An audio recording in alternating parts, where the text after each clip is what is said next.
وہ عورت اپنی وضاحت اور پہناوے سے خاصی مہذب نظر آتی۔ بعد ازاں گفتگو پر پتہ چلا کہ وہ تعلیم یافتہ اور شائستہ بھی ہے۔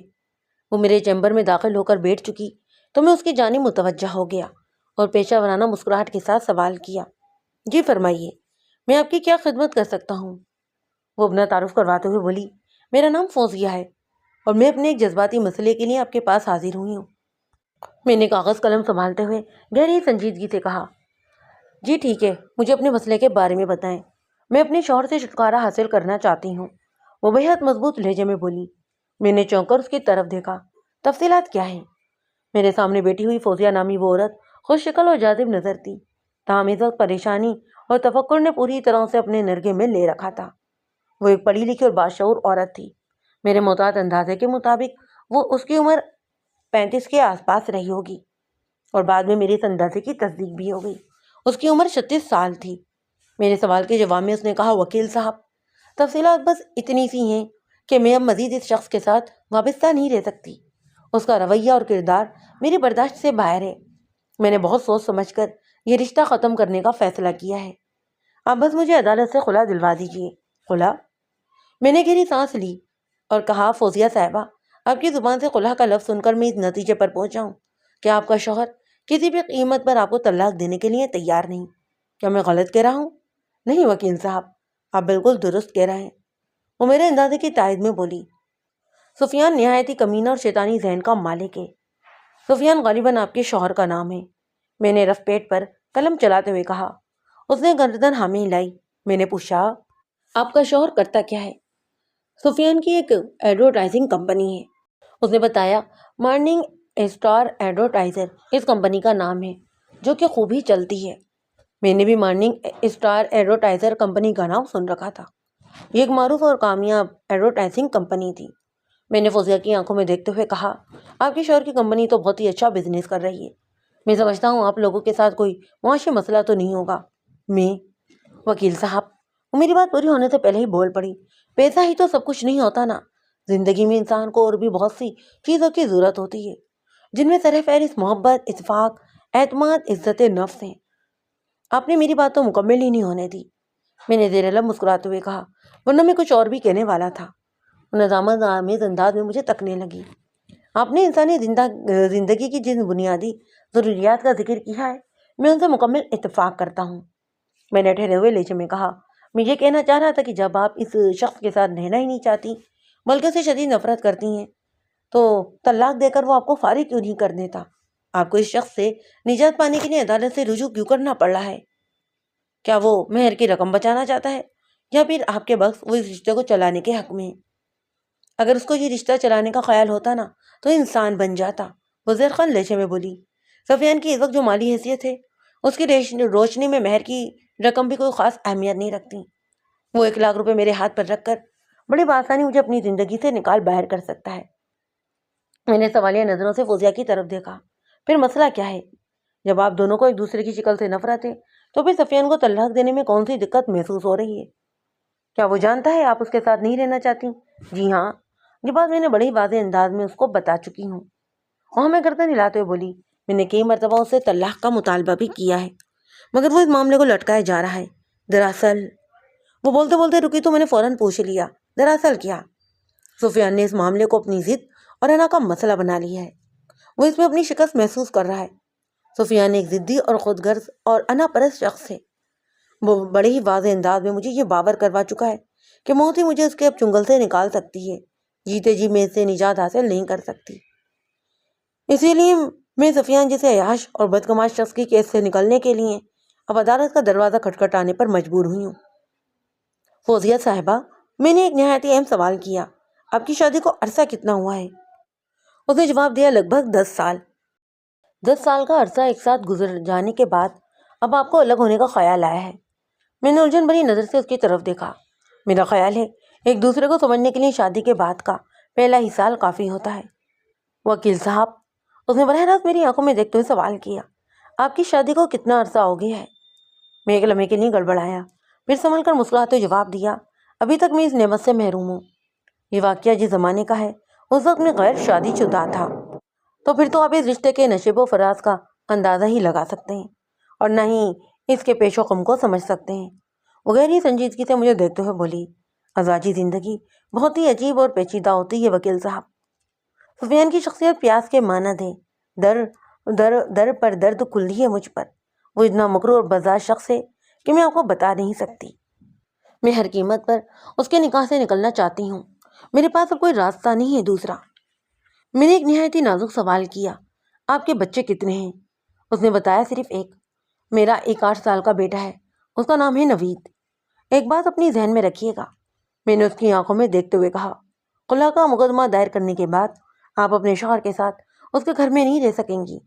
اگرچہ یہ کوئی قانونی شرط نہیں ہے، لیکن میرے خیال میں یہ قطعی نامناسب ہوگا۔ وہ کہنے لگی، میں آپ کی بات کو سمجھ سکتی ہوں، لیکن میری رہائش کوئی مسئلہ نہیں، میں جہاں ابھی رہ رہی ہوں وہیں پر رہتی رہوں گی۔ کیا مطلب؟ میں نے چونک کر اس کی طرف دیکھا۔ کیا آپ اس وقت سفیان کے ساتھ نہیں رہ رہی؟ سفیان کے ساتھ تو میں کبھی بھی نہیں رہی، وہ کربناک لہجے میں بولی، بلکہ وہ 2-3 مہینے میں 2-3 بار میرے ساتھ رہنے آ جاتا ہے۔ فوزیہ کے جواب نے مجھے بہت دور تک بہت گہرائی میں سوچنے پر مجبور کیا۔ میرے اسرار نما سوال پر اس نے بڑے ہی دکھ بھرے انداز میں مجھے حیرت انگیز کہانی سنا ڈالی۔ مارننگ اسٹار ایڈورٹائزنگ کمپنی کے مالک سفیان فوزیہ کی یہ 2nd میرج تھی۔ سفیان اپنی پہلی بیوی اور بچوں کے ساتھ ایک عالیشان بنگلے میں رہتا تھا، جبکہ فوزیہ طالق روڈ کے کمرشل ایریا میں واقع 2 کمروں کے ایک چھوٹے سے فلیٹ میں رہتی۔ اس کے والد کا برسوں پہلے انتقال ہو چکا تھا اور بوڑھی بیمار والدہ سلمہ بیگم بھی اس کے ساتھ ہی رہائش پذیر تھی۔ سلمہ کو دمہ اور TB کا مرض تھا۔ دمہ تو دم کے ساتھ ہی جاتا ہے، اور اس زمانے میں TB بھی ایک لاعلاج مرض ہی تھا۔ سلمہ بیگم کا زیادہ وقت پیٹ پر کھانسنے اور سانسوں سے جنگ لڑتے ہوئے گزرتا۔ ایک لحاظ سے اسے عضو معطل کہا جا سکتا تھا۔ شکر اس بات کی تھی کہ وہ چھوٹا سا فلیٹ ان کی ذاتی ملکیت تھا، لہٰذا اسے گھر سے بے گھر ہو جانے کا کوئی خدشہ ہی نہیں تھا۔ فوزیہ اور سفیان کی شادی کن حالات میں ہوئی، اس تفصیل میں جانے کی کوئی ضرورت محسوس نہیں کرتا میں۔ آپ نے بھی اپنے کرب و جوہر میں ایسی شادیاں ہوتے دیکھی ہوں گی۔ وہ لڑکیاں جو اپنے گھر سے معاشی اور معاشرتی طور پر مضبوط نہیں ہوتی اور خود کو بہت زیادہ غیر محفوظ کرتی ہیں، وہ سفیان جیسے لوگوں کی چکنی چوپڑی باتوں میں آ کر بغیر کسی تحقیق اور تفتیش کے ان سے شادی کے لیے تیار ہو جاتی ہیں، اور بعد میں فوزیہ کی طرح اپنے نصیب کو روتی رہتی ہیں۔ خیر، فوزیہ اور سفیان کی شادی ہو گئی۔ فوزیہ رخصت ہو کر سفیان کے گھر نہیں گئی تھی، بلکہ وہ اپنی ضرورت پوری کرنے کے لیے گائے بگائے اس کے فلیٹ میں آ جایا کرتا۔ نوید کی پیدائش کے بعد سفیان کی وہاں آمد و شامت کچھ کم ہو گئی، اور پھر رفتہ رفتہ یہ آمد مہینے میں 2-3 بار تک محدود ہو کر رہ گئی تھی۔ فوزیہ کے مطابق سفیان کو نہ تو اس سے محبت تھی اور نہ ہی اپنے بیٹے نوید سے۔ وہ صرف اپنی حویث کی خاطر ان سے ملنے کے بہانے آ جاتا۔ وہ خرچے کے نام پر بھی انہیں بہت ہی تھوڑی سی رقم دے دیا کرتا۔ تاہم گھر کے اخراجات سے نپٹنے کے لیے فوزیہ کو چھوٹی موٹی جاب بھی کرنا پڑتی تھی۔ علاوہ ازیں فوزیہ نے سفیان کی ذات کے حوالے سے چند ایک ایسے واقعات بھی سنائے جن سے ظاہر یہ ہوتا کہ وہ ایک عیاش بد کردار اور حقیر پرست انسان تھا۔ ان تمام تر حالات و واقعات کی روشنی میں فوزیہ اس نتیجے پر پہنچی تھی کہ اس شخص سے جتنی جلدی ہو سکے جان چھوٹ جائے اتنا ہی اچھا تھا۔ میں نے پوری توجہ سے اس کی بات سنی اور اس کے خاموش ہونے پر کہا، ٹھیک ہے فوزیہ صاحبہ، میں آپ کی طرف سے خلا کا کیس دائر کر دیتا ہوں، لیکن آپ کو بھی چند باتیں اپنے ذہن میں رکھنا ہوں گی۔ وہ سوالیہ نظر سے مجھے تکنے لگی۔ کون سی باتیں؟ ہمارے ملک کے آئلی قوانین کے مطابق اگر کوئی عورت اپنے شوہر کے ساتھ نہیں رہنا چاہتی اور عدالت میں کھڑی ہو کر اپنے اس فیصلے کا برملا اعلان کر دے تو کسی جرح اور بحث میں پڑے بغیر عدالت اس عورت کے حق میں فیصلہ کر دیتی ہے۔ لیکن اس صورت میں عورت کو اپنے تمامی حقوق اور مہر کی رقم وغیرہ سے بھی ہاتھ دھونے پڑتے ہیں۔ آپ ذہنی طور پر اس چیز کے لیے تیار رہیے گا۔ مجھے اس کمینے انسان سے ایک پیسہ بھی نہیں چاہیے، وہ خاصے کٹیلے لہجے میں بولی۔ میں اپنے ذہنی سکون اور نوید کی مستقبل کے لیے مہر کی رقم اور دیگر تمامی حقوق کو چھوڑنے کے لیے تیار ہوں۔ اگر سفیان جیسے شیطان سے انسان سے ہماری جان چھوٹ جائے نا تو میں اللہ کا لاکھ لاکھ شکر ادا کروں گی۔ آپ نے نوید کا ذکر کیا ہے، میں نے کہا، آپ کے بیٹے کی عمر اس وقت 8 سال ہے۔ وہ اس عمر سے نکلا ہے جب چائلڈ کسٹڈی کے حوالے سے عدالت کا جھکاؤ بچے کی ماں کی طرف زیادہ ہوتا ہے۔ اگر خلا کے کیس کے دوران میں یا فوراً ہی بعد سفیان نے چائلڈ کسٹڈی بچے کے تحویل کا مقدمہ دائر کر دیا تو پھر آپ کے لیے پریشانی کھڑی ہو سکتی ہے۔ ایک دیانت دار اور مخلص وکیل ہونے کے ناطے اپنے کلائنٹ کو کیس کے تمام تر نشیب و فراز سے آگاہ کرنا میرا فرض بنتا تھا۔ اس نے پوری توجہ سے میری بات سنی اور بولی، وکیل صاحب، کیسا باپ اور کیسی چائلڈ کسٹڈی، اس کے انداز میں گہرا طنز پایا جاتا۔ اگر سفیان نوید کو اپنی اولاد کا درجہ دیتا نا تو آج وہ بھی اس کی دوسری اولادوں کی طرح کسی عالیشان بنگلے میں آرام و آسائش کی زندگی گزار رہا ہوتا۔ وہ چند لمحات کے لیے رکی، پھر ایک بوجھل سانس کرتے ہوئے کہنے لگی، مجھے 1% بھی یقین نہیں ہے کہ سفیان نوید کو اپنی تحویل میں لینے کے لیے کسی بھی قسم کی مقدمے بازی میں پڑے گا، اور اگر اسے ایسا کوئی شوق اٹھا بھی تو میں ذہنی طور پر ہر مصیبت کا سامنا کرنے کے لیے تیار ہوں۔ میرے لیے اطمینان کی بات بس یہ ہے کہ نوید سفیان سے شدید نفرت کرتا ہے اور وہ کسی بھی صورت سفیان کے ساتھ رہنے کو تیار نہیں ہوگا۔ میں نے تاج انداز میں گردن ہلاتے ہوئے کہا، یہ تو واقعی اطمینان کی بات ہے۔ جب کوئی بچہ 7-8 سال کا ہو جاتا ہے نا تو چائلڈ کسٹڈی کے سلسلے میں عدالت اس کی ذاتی رائے اور فیصلے کو بھی بہت زیادہ اہمیت دیتی ہے۔ وہ ماں اور باپ دونوں میں سے کسی کے بھی ساتھ رہنا چاہے، عدالت اسے اجازت دے دیتی ہے۔ جو صورتحال آپ بتا رہی ہیں اس کی روشنی میں سفیان نوید کو حاصل نہیں کر سکتا۔ تو آپ نے میرا یہ کیس لینے کا فیصلہ کر لیا ہے؟ وہ سوالیہ نظر سے مجھے گھورتے ہوئے بولی۔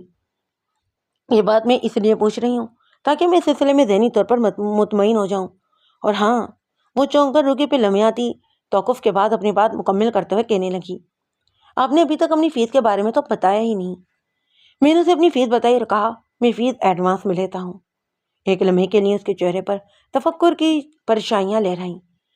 میں یہی سمجھا کہ اسے میری فیس زیادہ محسوس ہوئی تھی، تاہم اس نے مجھ سے کسی بھی قسم کی رعایت کی بات نہیں کی اور فیصلہ کن انداز میں کہا، ٹھیک ہے وکیل صاحب، میں کل اسی وقت آپ کے آفس آ کر آپ کی فیس ادا کر دوں گی، آپ بس میرا کیس تیار کر لیں۔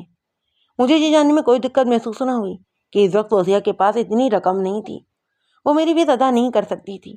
میں نے اسے تمامی قوائف لینے کے بعد ٹھہرے لہجے میں کہا، میں آج ہی تمام ضروری کاغذات تیار کروا لوں گا، آپ کل ان کاغذات پر سائن کر دیجیے گا، پرسوں میں خلا کا مقدمہ دائر کر دوں گا۔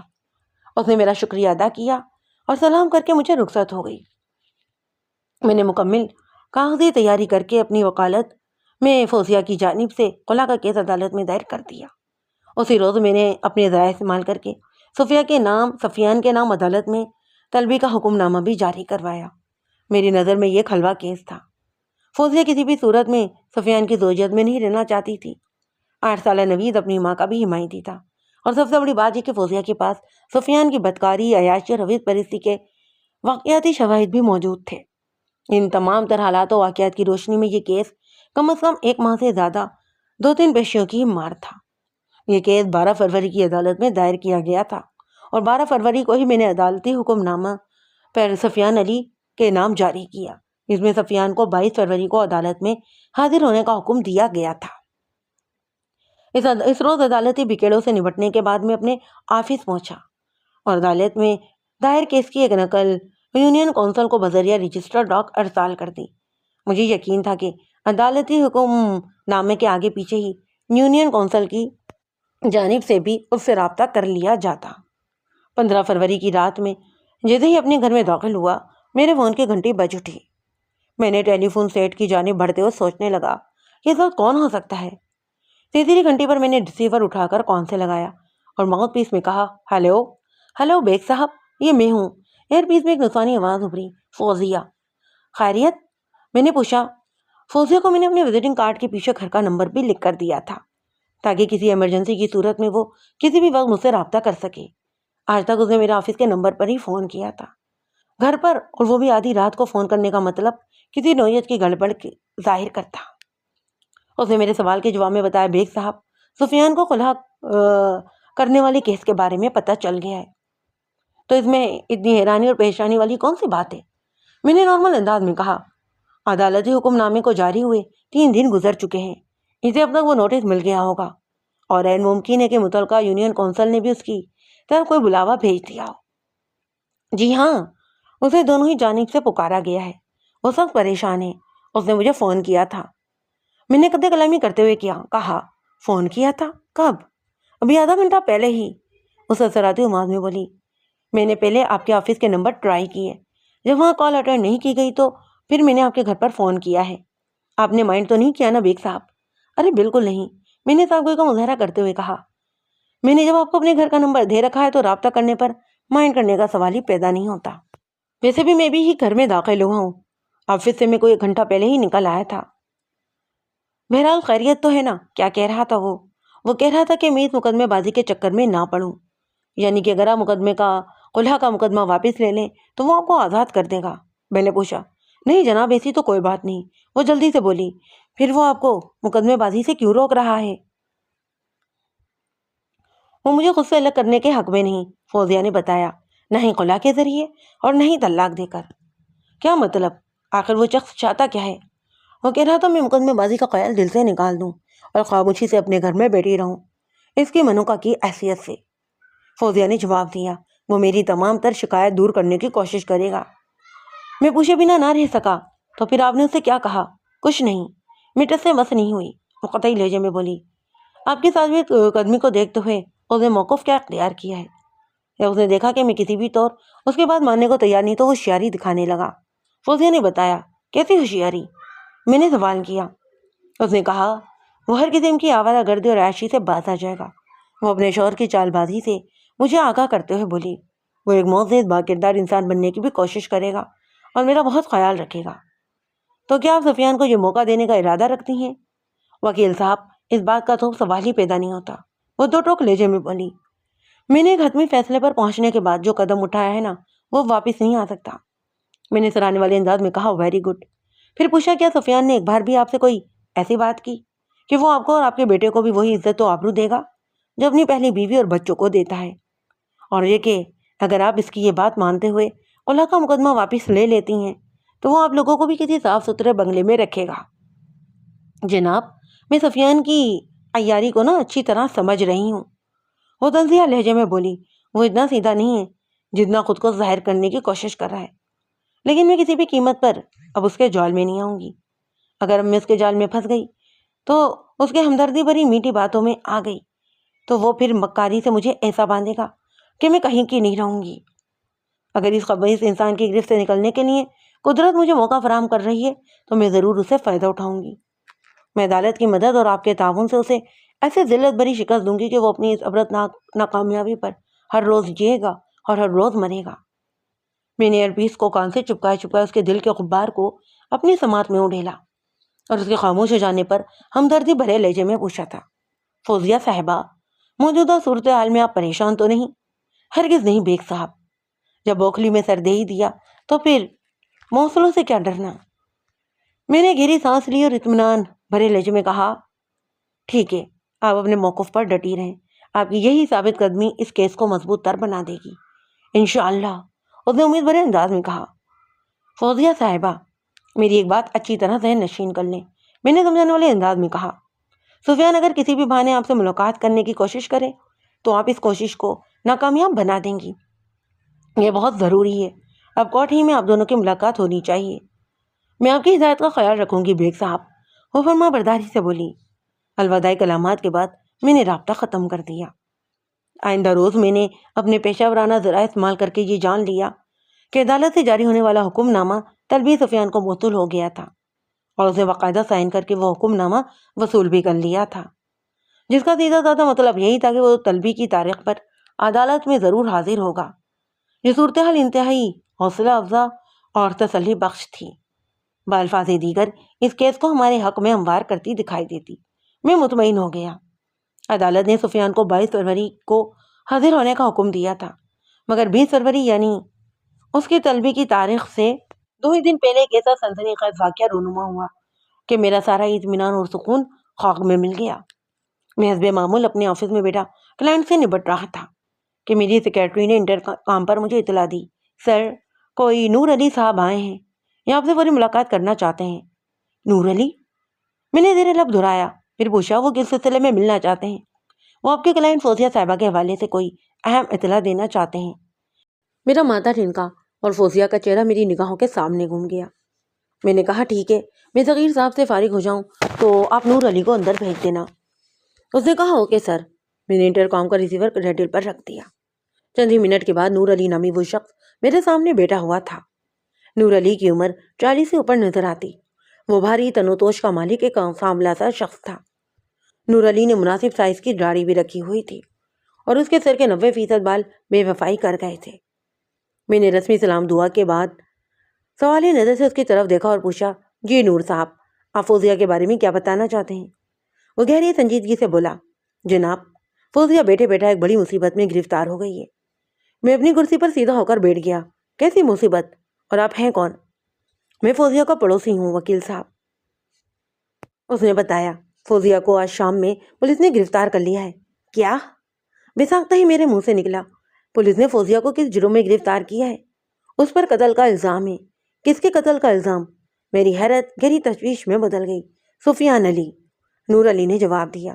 اس کے شوہر کے قتل کا الزام ہے وکیل صاحب۔ او مائی گاڈ، میں نے دراری لہجے میں کہا۔ تفصیلات کیا ہیں؟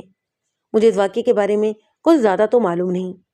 فوزیہ کی ماں نے مجھے آپ کے پاس بھیجا ہے، یہی بتانے کے لیے آپ تھانے میں جا کر خود فوزیہ سے ملاقات کر لیں۔ میں نے ہمیں گردن ہلائی اور کہا، ٹھیک ہے، وہ کس تھانے میں ہے؟ نور علی نے متعلقہ تھانے کا نام بتا دیا۔ فوزیہ مجھے بتا چکی تھی کہ اس نے اپنی والدہ سلمہ بیگم کو خلع والے کیس کے حوالے سے تفصیلاً آگاہ کر رکھا ہے، جبھی تو سلمہ بیگم نے اس آفت کے موقع پر نور علی کو میرے پاس بھیجا تھا۔ میں نے نور علی کو تسلی دیتے ہوئے کہا، آپ فوزیہ کی والدہ کو اطمینان دلائیں کہ فکر مند ہونے والی کوئی بات ہی نہیں۔ میں بھی فوزیہ سے تھانے جا کر ملاقات کروں گا، اور اگر اس نے کوئی جرم نہیں کیا تو کوئی اس کا کچھ بگاڑ بھی نہیں سکتا۔ وہ میرا شکریہ ادا کر کے رخصت ہو گیا۔ رات کو آفس سے فارغ ہونے کے بعد میں فوزیہ سے ملنے تھانے پہنچ گیا۔ میری واپسی کے روڈ پر تو نہیں تھا، مگر اپنی کلائنٹ کی داررسی میں روڈ سے زیادہ اہم نہیں تھی، لہذا میں نے یہ کشت اٹھانے میں کوئی دقت محسوس نہ کی۔ کچھ ہی دیر کے بعد میں تھانے کے اندر موجود تھا۔ میں تفصیل میں پڑھ کر آپ کا قیمتی وقت ہرگز ضائع نہیں کروں گا کہ میں نے اپنی کلائنٹ سے ملاقات کرنے کے لیے کیا حربہ آزمایا۔ اس طریقہ واردات کا پہلے بھی میں کئی بار ذکر کر چکا ہوں۔ میں حوالات میں پہنچا تو فوزیہ ٹھنڈے ٹھار فرش پر اکڑو بیٹھے ہوئے دیکھا تھا۔ اس وقت رات کے 10 بج رہے تھے۔ فروری کے مہینے میں اگرچہ زیادہ سردی تو نہیں ہوتی، تاہم رات کے اس حصے میں حوالات کا ماحول اچھا خاصا سرد ہو رہا تھا۔ مجھ پر نگاہ پڑتے ہی فوزیہ اٹھ کر کھڑی ہو گئی اور بڑھائی آواز میں بولی، وکیل صاحب، میں نے سفیان کو قتل نہیں کیا۔ میں اس واردات کے بارے میں کچھ بھی نہیں جانتی۔ مجھے اس بات کا اچھی طرح اندازہ ہے کہ آپ نے کوئی جرم نہیں کیا، لہذا پریشان ہونے کی کوئی ضرورت نہیں۔ اطمینان سے مجھے بات بتائیں کہ آخر ہوا کیا تھا۔ میری تسلی بخش باتوں سے اس کے چہرے پر امید کی کرن نمودار ہوئی۔ ایسا محسوس ہوا جیسے میں نے اس کے زخموں پر سکون بنے مرہم رکھ دیا ہو۔ اس کی گھبراہٹ اور خوف میں یکلت کمی آ گئی۔ امید بھری نظروں سے مجھے دیکھتے ہوئے بولی، وکیل صاحب، اس وبال سے صرف آپ ہی مجھے نکال سکتے ہیں، اسی لیے تو میں آپ کی مصیبت کا سنتے ہی فوراً یہاں پہنچ گیا ہوں۔ میں نے بستور ہمدردی بھرے لہجے میں کہا، مجھ پر بھروسہ کریں آپ۔ وہ شکر گزاری نظروں سے مجھے دیکھنے لگی۔ میں نے اپنا بریف کیس کھولتے ہوئے کہا، فوزیہ صاحبہ، میرے پاس وقت بہت کم ہے، کسی بھی وقت تھانہ انچارج ہماری اس اہم ملاقات میں رخ نہ ڈال سکتا ہے، لہذا فوری طور پر ضروری کاغذات پر سائن کر دیجیے۔ کیسے کاغذات ہیں یہ؟ اس نے پوچھا۔ ان میں ایک تو درخواست ضمانت کا ہے، میں نے کاغذات اس کی جانب بڑھاتے ہوئے کہا، اور دیگر ضروری کاغذات ہیں جن کی عدالت میں کسی بھی موقع پر ضرورت پیش آ سکتی ہے۔ میں اپنے بریف کیس میں وکالت نامہ، درخواست ضمانت اور اسی نوعیت کے دوسری ضروری کاغذات ہمیشہ ساتھ رکھتا ہوں کہ جانے کب اور کس جگہ ان کی ضرورت پیش آ جائے۔ فوزیہ نے میرے بتائے ہوئے مقامات پر سائن کر دیے تو میں نے انہیں بریف کیس میں رکھنے کے بعد اسے پوچھا، فوزیہ صاحبہ، آپ کو کہاں سے گرفتار کیا گیا ہے؟ میرے گھر سے۔ کتنے بجے؟ لگ بھگ 4:30 بجے کے قریب۔ اور سفیان کو قتل کہاں کیا گیا ہے؟ بہادر آباد کے ایک فلیٹ میں۔ اوہ، بہادر آباد کے اس فلیٹ سے آپ کا کیا تعلق؟ میں نے پوچھا۔ وہ کس کا فلیٹ ہے؟ آج دوپہر سے پہلے تو مجھے معلوم نہیں تھا کہ وہ فلیٹ کس کا ہے، بلکہ سچی بات تو یہ ہے کہ میں اب بھی یقین سے کچھ نہیں کہہ سکتی کہ وہ فلیٹ نرگس کا ہے یا کسی اور کا۔ میں نے چوکر اس کی طرف دیکھا، پوچھا، یہ نرگس کون ہے؟ یہ تو میں بھی نہیں جانتی کہ نرگس ہے کون، وہ بے بسی سے مجھے دیکھتے ہوئے بولی، کیونکہ میں نے اسے دیکھا ہے اور نہیں کبھی اس سے میری ملاقات ہوئی ہے۔ مجھے تو وہ کوئی چال باز اور فراڈن لگتی ہے۔ مجھ سے سخت غلطی ہو گئی کہ میں نرگس کے بلانے پر بہادر آباد والے فلیٹ پر پہنچ گئی۔ کیا مطلب؟ کیا آپ جائے وقوع پر گئی تھی؟ جی ہاں۔ میں نے پوچھا، مجھے آپ تفصیلات بتائیں، یہ واقعہ کس طرح پیش آیا؟ آج صبح کم و بیش 10 بجے میں نے ایک فون اٹینڈ کیا، وہ بتانے لگی۔ دوسری طرف بولنے والی نے اپنا نام نرگس بتایا اور مجھ سے پوچھا، کیا آپ فوزیہ بات کر رہی ہیں؟ سفیان علی کی بیوی۔ میں نے کہا، جی ہاں، آپ کون ہیں؟ اس نے بتایا، میرا نام نرگس ہے، میں بھی بدقسمتی سے سفیان کی بیوی ہی ہوں۔ سفیان کی بیوی کا نام تو رضوانہ ہے۔ نرگس نامی اس عورت کا دعویٰ سن کر مجھے حیرت ہوئی۔ میں نے الجھن بھرے انداز میں کہا، لیکن سفیان کی بیوی کا نام تو رضوانہ ہے۔ رضوانہ اس کی اصلی بیوی ہے، وہ نفرت بھرے لہجے میں بولی۔ اصلی بیوی؟ کیا مطلب؟ میں نے حیرت بھرے لہجے میں پوچھا۔ ہاں، رضوانہ اور اس کے بچوں کے ساتھ وہ معزز انسانوں کی طرح ایک گھریلو زندگی گزارتا ہے، وہ زرخل لہجے میں بولی۔ آپ میں اور ہم جیسی پتہ نہیں کتنی عورتوں کو اس نے بیوی کے نام پر شہر کے مختلف حصوں میں رکھا ہوا ہے۔ وہ کمینہ ایک نمبر کا عیاش اور بدماش شخص ہے۔ نرگس کا دکھ میرے درد سے گہری مماثلت رکھتا، لہٰذا اس کی باتیں سن کر مجھے ذہنی سکون ہوا۔ میں نے دوستانہ انداز میں کہا، نرگس صاحبہ، آپ نے کس سلسلے میں فون کیا ہے مجھے؟ سلسلہ تو وہی ہے، سفیان سے چھٹکارا۔ مجھے پتہ چلا ہے کہ آپ نے خلا کا کیس دائر کر رکھا ہے۔ میں بھی سفیان سے نجات حاصل کرنے کے لیے یہی راہ اختیار کرنا چاہتی ہوں۔ اگر ہم دونوں چاہیں تو یہ کیس اور بھی زیادہ مضبوط ہو جائے گا۔ کیا خیال ہے آپ کا؟ قدرے مشترک ایک ایسی چیز ہے کہ یہ دونوں ہی دشمنوں کو ایک ہی وقت میں کھڑا ہونے پر مجبور کر دیتی ہے۔ میرے اور نرگس کے مسائل اور مصائب میں گھری قدرے مشترک پائی جاتی، چنانچہ میں نے اپنے دل میں اس کے لیے ہمدردی کے جذبات محسوس کرنے لگی۔ میں نے پوچھا، نرگس صاحبہ، بتائیے میں آپ کی کیا مدد کر سکتی ہوں؟ اس نے درخواست آمیز انداز میں کہا، مجھے آپ کی مدد کی ضرورت ہے۔ میں بھی اپنا کیس اسی وکیل کو دینا چاہتی ہوں جو آپ کا کیس لڑ رہے ہیں۔ ٹھیک ہے، میں آپ کو ان وکیل صاحب کا نمبر دے دیتی ہوں، وہ سٹی کورٹ کے قریب ایک ملٹی اسٹوری بلڈنگ میں بیٹھے ہیں۔ میں نے کہا، میں ان کے آفس کا ایڈریس بھی نوٹ کروا دیتی ہوں۔ میں آپ کے ساتھ ان وکیل صاحب سے ملنے جانا چاہتی ہوں، وہ بہت جذباتی لہجے میں بولی، اور اس سے بھی پہلے میں آپ کے ساتھ ایک ملاقات کرنا چاہتی ہوں۔ ٹھیک ہے، آپ جب کہیں گی ہم مل لیں گے، میں نے بھی خوش اخلاقی کا مظاہرہ کرتے ہوئے کہا۔ جب نہیں، آج ہی، وہ سراری لہجے میں بولی۔ میں آپ سے زیادہ دور بھی نہیں ہوں، میں بہادر آباد کے علاقے میں رہتی ہوں۔ اگر آپ دن میں مجھے تھوڑا وقت دے دیں تو میں آپ کا جیسا زندگی بھر یاد رکھوں گی۔ نرگس نے اتنی منت اور لجا سے یہ بات کہی کہ میں مجبور ہو گئی، اور میں نے کچھ سوچے سمجھے بغیر اسے کہہ دیا، بتائیں آپ کتنے بجے مجھ سے ملنا چاہتی ہیں؟ دن میں 1 اور 3 کے درمیان کسی بھی وقت آ جائیں۔ میرے سوال پر اس نے مجھے اپنے فلیٹ کا ایڈریس بڑی وضاحت کے ساتھ سمجھا دیا، اور ہمارے درمیان ٹیلی فون سلسلہ ختم ہو گیا۔ اور آپ؟ فوزیہ سانس لینے کے لیے تھمی تو میں نے افسوسناک انداز میں گردن ہلاتے ہوئے کہا۔ اس عورت کے کہنے میں آ کر بہادر آباد والے فلیٹ پر پہنچ گئی۔ جی بیگ صاحب، مجھ سے غلطی ہو گئی، اب محسوس ہو رہا ہے کہ مجھے اس فلیٹ پر نہیں جانا چاہیے تھا۔ اب پچھتائے کیا جب چڑیا ہی چگ گئی کھیت؟ میں نے کہا، آپ کو کم از کم مجھے تو اس معاملے سے آگاہ کر ہی دینا چاہیے تھا۔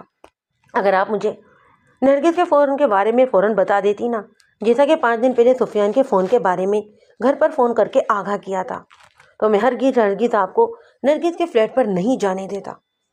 بیگ صاحب، وہ شرمندہ سی صورت بناتے ہوئے بولی، پتہ نہیں اس وقت میرے دماغ کو کیا ہو گیا تھا، مجھے اپنی سوچ پر بالکل اختیار ہی نہیں رہا۔ واقعی مجھے پہلی فرصت میں آپ کو آگاہ کرنا چاہیے تھا۔ وہاں نرگس کے فلیٹ پر جو کچھ بھی ہوا وہ بھی میری سمجھ سے باہر ہے۔ واپس آ کر میں کافی دیر تک اسی واقعے کے بارے میں سوچتی رہی۔ پھر 4 بجے پولیس نے مجھے اب میرے گھر سے گرفتار کر لیا۔ آپ کی واپسی کتنے بجے ہوئی؟ 3 بجے ساپیر، اس نے جواب دیا۔ اور آپ بہادر آباد والے فلیٹ یعنی جے وقوع پر کتنے بجے پہنچی تھیں؟ یہی کوئی 2 سوا 2 بجے۔ طارق روڈ سے بہادر آباد زیادہ دور تو نہیں، بمشکل 10-15 منٹ کا راستہ ہوگا۔ میں نے کہا، آپ نے اپنی آمد و شامت کے جو اوقات بتائے اس سے تو یہی ظاہر ہوتا ہے کہ بہادر آباد والے فلیٹ پر آپ زیادہ سے زیادہ 5 منٹ رکی ہیں۔ وہاں بہادر آباد والے فلیٹ پر ایسا کیا واقعہ پیش آیا جس کے بارے میں آپ گھر آ کر بھی کافی دیر تک سوچتی رہی تھیں؟ میں نے کلندنے والے انداز میں پوچھا، کیا آپ کی نرگس سے ملاقات ہو گئی تھی؟ اس نے قطعے سے گردن ہلائی، نہیں، میں آج تقریباً سوا 2 بجے اس کے فلیٹ پر پہنچی۔ وہ اپارٹمنٹ بلڈنگ بہادر آباد کے کمرشل ایریا میں واقع ہے۔ میں نے 4th فلور کے اپارٹمنٹ نمبر 404 کی گھنٹی بجائی اور ایک طرف رک کر دروازہ کھلنے کا انتظار کرنے لگی۔ نرگس نے فون پر مجھے اسی فلیٹ کا ایڈریس سمجھایا تھا۔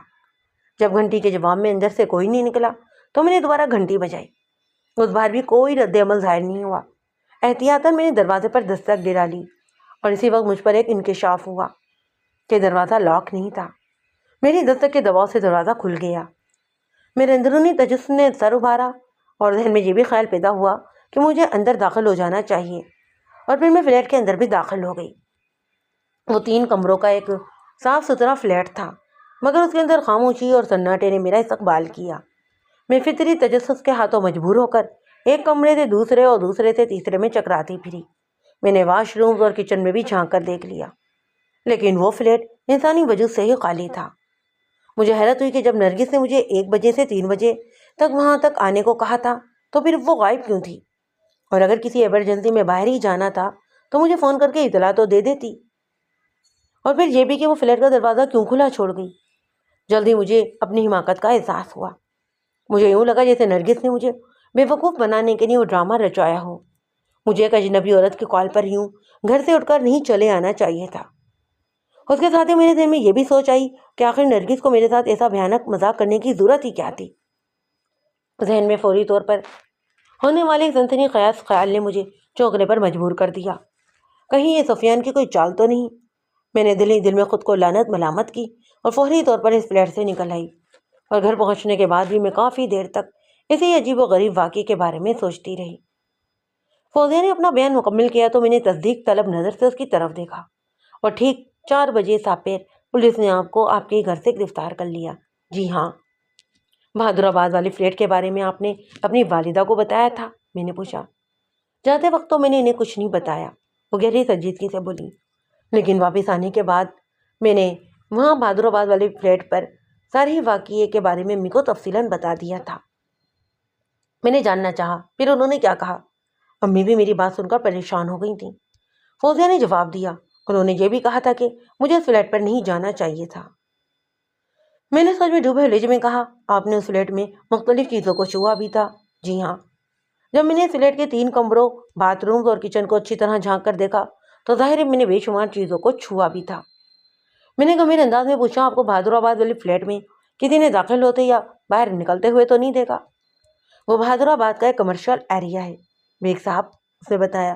بلڈنگ میں داخل ہوتے وقت کئی افراد کی نگاہ مجھ پر پڑ گئی اور بعض نے مجھے بلڈنگ سے نکلتے ہوئے بھی دیکھا، لیکن میں سمجھتی ہوں ان میں سے کوئی بھی میرا شناسہ نہیں تھا. اور فلیٹ میں داخل یا خارج ہوتے وقت بھی کسی نے آپ کو دیکھا تھا؟ جی نہیں. البتہ. وہ بولتے بولتے اچانک خاموش ہوئی تو میں نے سوال کیا. البتہ کیا؟ پولیس والے مجھ سے کہہ رہے تھے کہ ان کے پاس ایک عینی گواہ موجود ہے جس نے مجھے فلیٹ نمبر 404 کے اندر داخل ہوتے ہوئے دیکھا تھا. پولیس نے سپیر 4 بجے فوزیہ کو اس کے فلیٹ سے گرفتار کیا جبکہ وہ لوگ 2 بجے فلیٹ پر پہنچی تھی. یہ اتنی قلیل مدت تھی کہ کوئی بھی عینی گواہ پیدا نہیں کیا جا سکتا تھا. اور یہ سوال بھی غور طلب تھا کہ پولیس کو پتہ کیسے چلا کہ فوزیہ نے سفیان علی کو بہادر آباد والے فلیٹ میں قتل کر دیا ہے. وہ اتنی جلدی گرفتاری کے لیے اس کے فلیٹ پر پہنچ کیسے گئی؟ میری سمجھ میں یہی بات ہے کہ پولیس اسے ہراساں کرنے کے لیے کوئی چال چل رہی ہے. میں نے اس کی آنکھوں میں دیکھتے ہوئے کہا. آپ کو بالکل فکر مند ہونے کی ضرورت نہیں. مصیبت چھوٹی ہو یا بڑی اس سے بہرحال نمٹنا ہی پڑتا ہے. بس آپ اپنی ہمت کو مضبوطی سے تھام کر بیٹھی رہیں اور میری ہدایت کو بھی ذہن نشین کر لیں. باقی تمامی عدالتی معاملات سے میں خود نپٹ لوں گا. اس نے اطمینان کی سانس لی اور میرا شکریہ ادا کرنے کے بعد بولی. حکم کریں جی، میں پوری ہی توجہ سے سن رہی ہوں. آئندہ 5 منٹ میں نے فوزیہ کو چند اہم ٹپس دے دی. اس نے میری ہدایت کو ذہن نشین کرنے کا وعدہ کیا اور ایک بار پھر میرا شکریہ ادا کرنے کے بعد بولی. بیگ صاحب، اوپر خدا ہے اور نیچے آپ ہیں.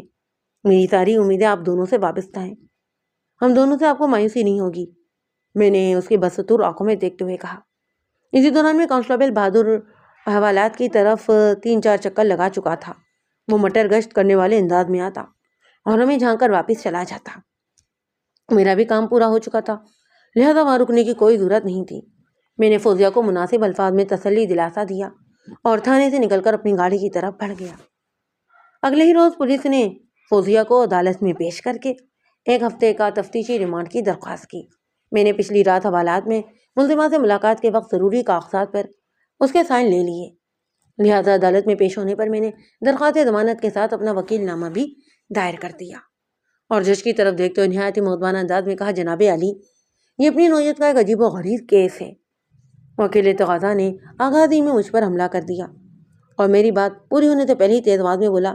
جناب علی، یہ عجیب و غریب نہیں، قتل کا ایک کیس ہے.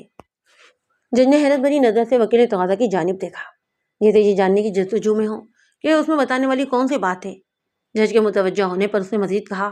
جائے وقوع پر ملزمہ کی انگلیوں کے نشانات کئی مقامات پر پائے گئے ہیں. پولیس کو اپنی تفتیش مکمل کرنے کے لیے کم از کم 7 روزہ ریمانڈ کی ضرورت ہے، لہذا ان ابتدائی مراحل میں ملزمہ کی ضمانت کی درخواست منظور کرنا انصاف کے اصولوں کے منافی ہوگا. یو آنر، میں نے درخواست ضمانت کے حق میں آواز بلند کرتے ہوئے کہا، میری موکل اور اس مقدمے کی ملزمہ ایک معزز شہری ہے، وہ بے گناہ ہے، اسے کسی گہری سازش کے تحت اس کیس میں ملوث کیا گیا ہے۔ اپنے اس موقف کو ثابت کرنے کے لیے میرے پاس ٹھوس دلائل بھی ہیں جنہیں میں مناسب موقع پر عدالتی کارروائی کے دوران میں منظر عام پر لاؤں گا۔ فی الحال معزز عدالت سے میری درخواست ہے کہ میرے موکل کی درخواست ضمانت کو منظور کرتے ہوئے رہائی کا حکم جاری کیا جائے۔ جناب عالی، عدالت صرف حقائق، ثبوت اور سچائی کی بنیاد پر ہی تو فیصلہ کرتی ہے۔ وکیل تقاضا نے گہری سنجیدگی سے کہا، کسی بھی ملزم کو بے گناہ یا معصوم کے دینے سے بات نہیں بنتی۔ میں آپ کی بات سے مکمل اتفاق کرتا ہوں میرے فاضل دوست، میں نے نہایت ہی اطمینان سے کہا۔ عدالت ٹھوس حقائق اور مضبوط دلائل کی روشنی میں ہی تو فیصلے کرتی ہے، اسی لیے تو میں نے عرض کیا ہے کہ میں تمام تر حقائق اور ثبوت کو عدالتی کارروائی کے دوران میں بیان کروں گا۔ جناب عالی، وکیل صفائی خوبصورت باتیں کر کے معزز عدالت کی توجہ اس کیس پر سے ہٹانا چاہتے ہیں۔ وکیل تقاضا نے تیز آواز میں کہا، اسے عدالت کا قیمتی وقت برباد ہو رہا ہے۔ میں معزز عدالت سے درخواست کرتا ہوں کہ ملزمہ کی درخواست ضمانت کو نامنظور کرتے اسے حوالہ پولیس کیا جائے تاکہ اس کیس کا معاملہ کچھ بڑھ سکے۔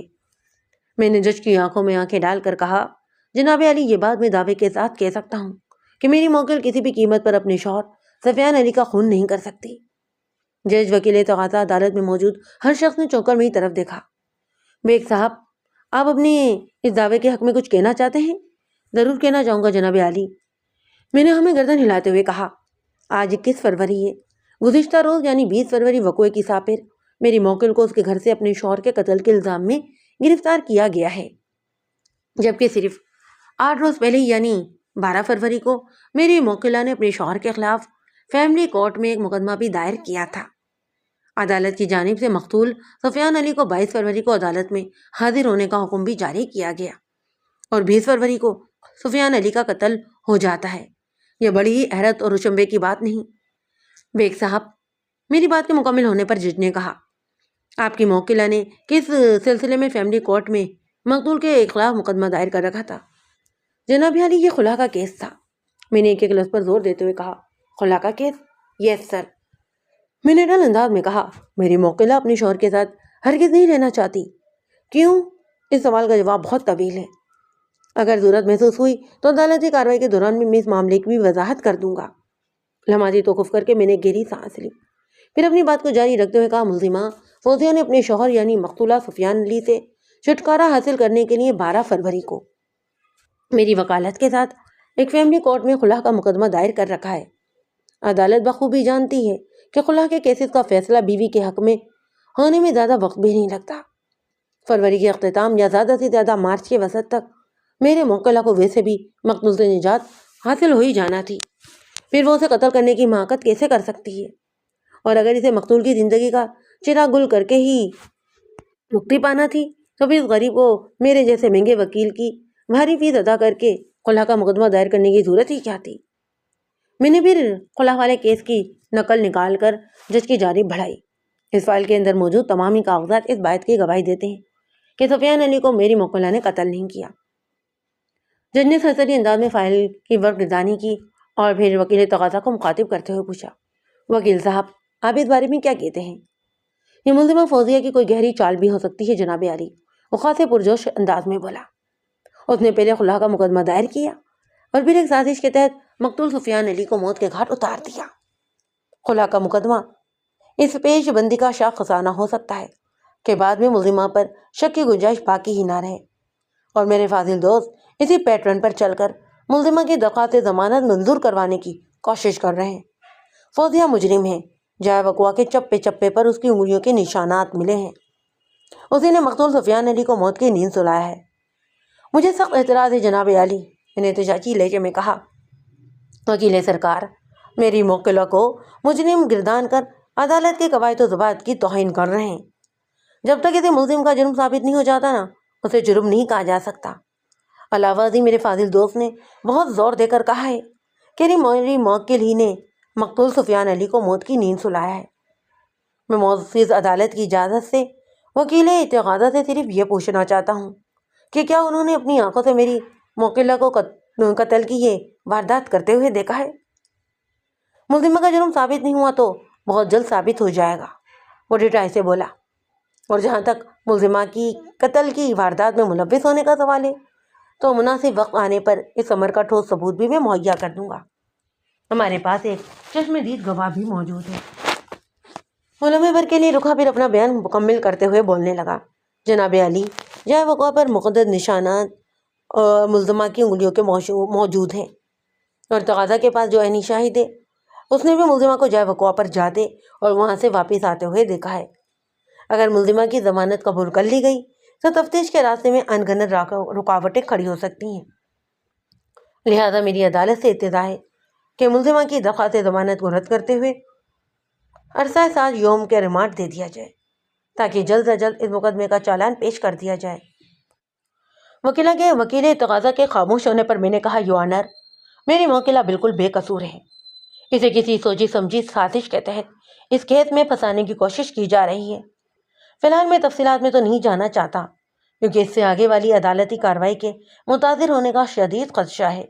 میری موکلہ کسی بھی قیمت پر اپنے شوہر کے ساتھ رہنے کو تیار نہیں تھی اور اسے طلاق دینے کے حق میں بھی نہیں تھا۔ مقتول نے طلاق والے معاملے کو اپنی انا کا مسئلہ بنا لیا۔ سب طرف سے مایوس ہونے کے بعد ہی اس مجبور اور بے بس عورت نے انصاف کے لیے عدالت کا دروازہ کھٹکھٹانے کا فیصلہ کیا۔ خلا کا مقدمہ اس کی مجبوری ایک ایسا کھلا ثبوت ہے کہ دونوں ہی جانب سے حالات و واقعات، ثبوت و شواہد بعد میں عدالتی کارروائی کے دوران میں بھی ڈسکس کیے جا سکتے ہیں۔ سر دست میں معزز عدالت سے پرزور اپیل کروں گا کہ میری موکلہ کی درخواست ضمانت قبول کرتے ہوئے اس کی ہتھکڑی کھولنے کے کام صادر کیے جائیں۔ یو آنر، ملزمہ فوزیہ خطرناک اور عیار عورت ہے۔ وکیل تقاضا نے ملزم کی ضمانت کو رکوانے کے لیے ایک بار پھر زور مارا۔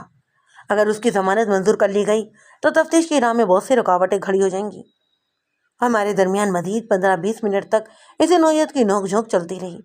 پھر جج نے میری موکلہ کی درخواست ضمانت کو رد کرتے ہوئے 7 روز کے لیے ملزمہ کو پولیس کی تحویل میں دینے کے احکام جاری کر دیے۔ میں پہلے بھی کئی بار اس بات کی وضاحت کر چکا ہوں کہ قتل کے ملزم کی ضمانت نہایت ہی مشکل اور ناممکن ہوتی ہے۔ اس کیس میں تو بقول تقاضا اس کے پاس اس واردات کا ایک عینی شاہد بھی موجود تھا۔ علاوہ ازیں جائے وقوع کے متعدد مقامات پر ملزم کے فنگر پرنٹس بھی ملے، لہذا اس کی درخواست ضمانت منظور ہونے کے امکانات 0 سے زیادہ نہیں تھے۔ میں نے اسے ایک ہفتے میں بھاگ دوڑ کر کے اپنی مرضی اور کام کی بہت سی باتیں بھی جمع کر لیں تاکہ عدالتی کارروائی کے دوران میں مجھے کسی بھی مرحلے پر دقت کا سامنا نہ ہو۔ 10:30 میں اس کی تفصیل آپ کی خدمت میں پیش نہیں کروں گا۔ مناسب موقع پر سب کچھ خود بخود آپ کے سامنے آ جائے گا۔ ریمانڈ کی مدت پوری ہونے کے بعد پولیس نے اس مقدمے کا چالان عدالت میں پیش کر دیا۔ ابتدائی چند پیشیاں تکنیکی کارروائی کی نظر ہو گئیں۔ لگ بھگ 2 ماہ کے بعد اس کیس کی باقاعدہ سماعت کا آغاز ہوا۔ جج نے فرد جرم پڑھ کر سنائی۔ ملزمہ نے صحت جرم سے انکار کر دیا۔ اس کے بعد ملزمہ فوزیہ کا حلفیہ بیان ریکارڈ کیا گیا۔ اس نے بڑی ہی تفصیل کے ساتھ بیان دیا، اپنی اور مقتول کی زندگی کو گویا ایکس رے کر کے رکھ دیا تھا۔ اس بیان میں میری موکل نے نہایت خفگی آمیز انداز میں مقتول کے لیے بے غیرت، بے شرم، آوارہ، کمینہ، بدماش، عیاش، سفاق اور ظالم جیسے الفاظ استعمال کیے۔ اپنے بیان کے اختتام پر اس نے ایک جذباتی جملہ بھی ٹانک دیا تھا۔ حالانکہ میں نے حالات میں ملاقات کے لیے وقت بڑی سختی سے اسے اس نوعیت کی جذباتی غلطی سے باز رکھنے کی تاکید بھی کی تھی۔ بہرحال اس معاملے کو مجھے ہی ٹیکل کرنا تھا۔ فوزیہ نے بڑی نفرت سے عدالت کے روبرو یہ کہا تھا، اگر اس نامراد کو قتل ہی کرنا ہوتا نا تو مجھے اسے نجات حاصل کرنے کے لیے خلا کا مقدمہ دائر کرنے کی ضرورت ہی کیا تھی۔ ہاں، اگر وہ اس کیس کو خراب کرنے کی کوشش کرتا یا اس کیس کا فیصلہ میرے حق میں ہو جانے کے بعد وہ کسی دوسری نوعیت کی کمینگی میں لگ جاتا نا تو میں نتائج کی پرواہ کیے بغیر موقع پر ہی اس کی جان لینے سے ایک نہیں چکتی۔ اس کے بعد چاہے مجھے کتنی مشکلات کا سامنا کیوں نہ کرنا پڑتا۔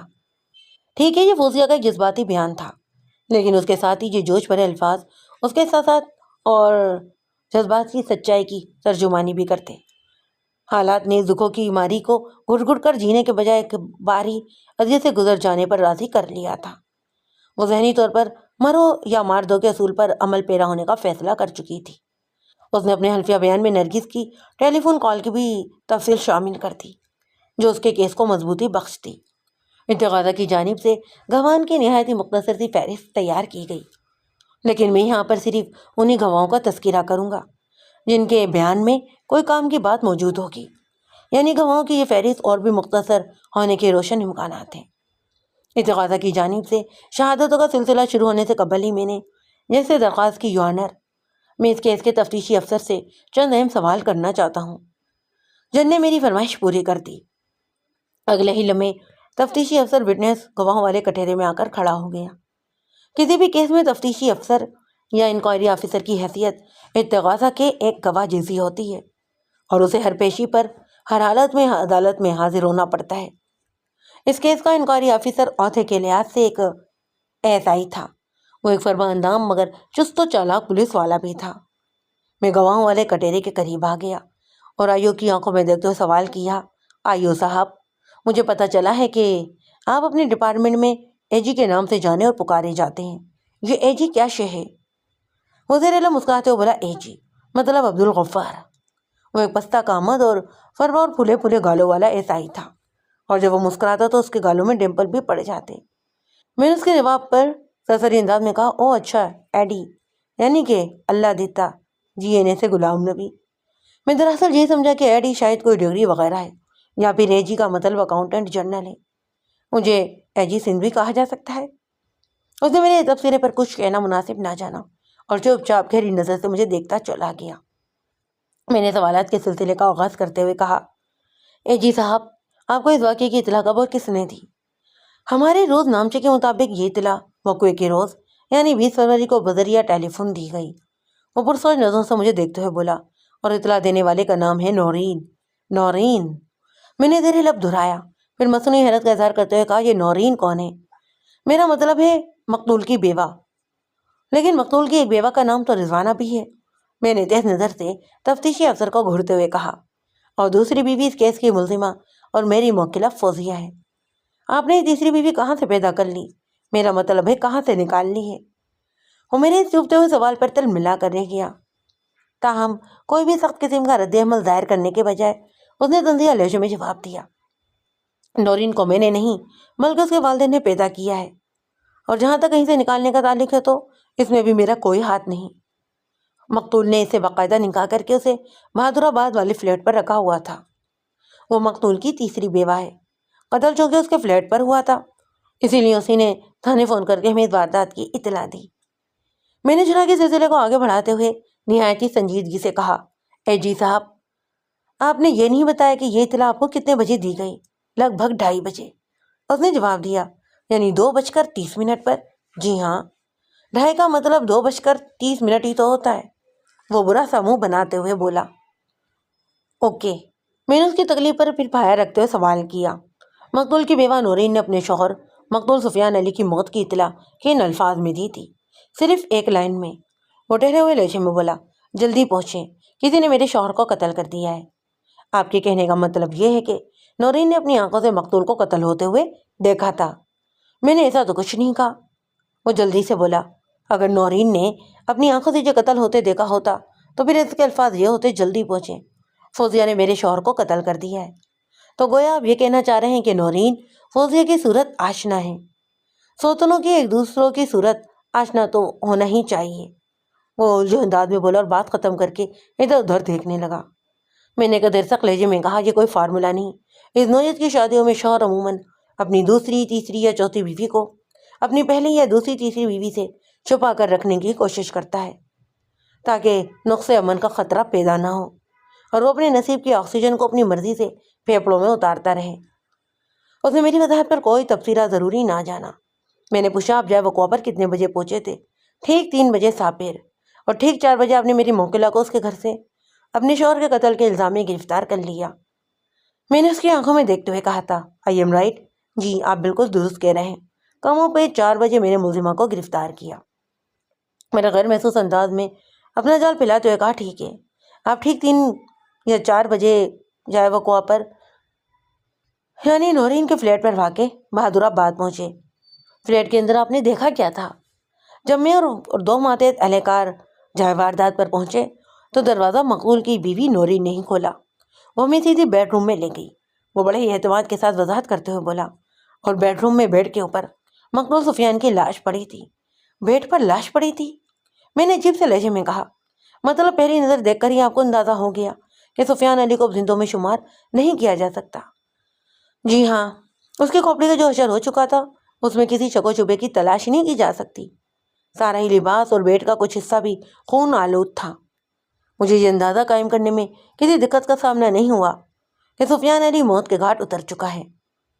اوکے جی صاحب، اب ذرا یہ بھی بتا دیں کہ آپ نے پوسٹ مارٹم رپورٹ کو کتنی توجہ سے پڑھا ہے؟ پوری ہی توجہ سے، وہ بڑے اعتماد سے بولا۔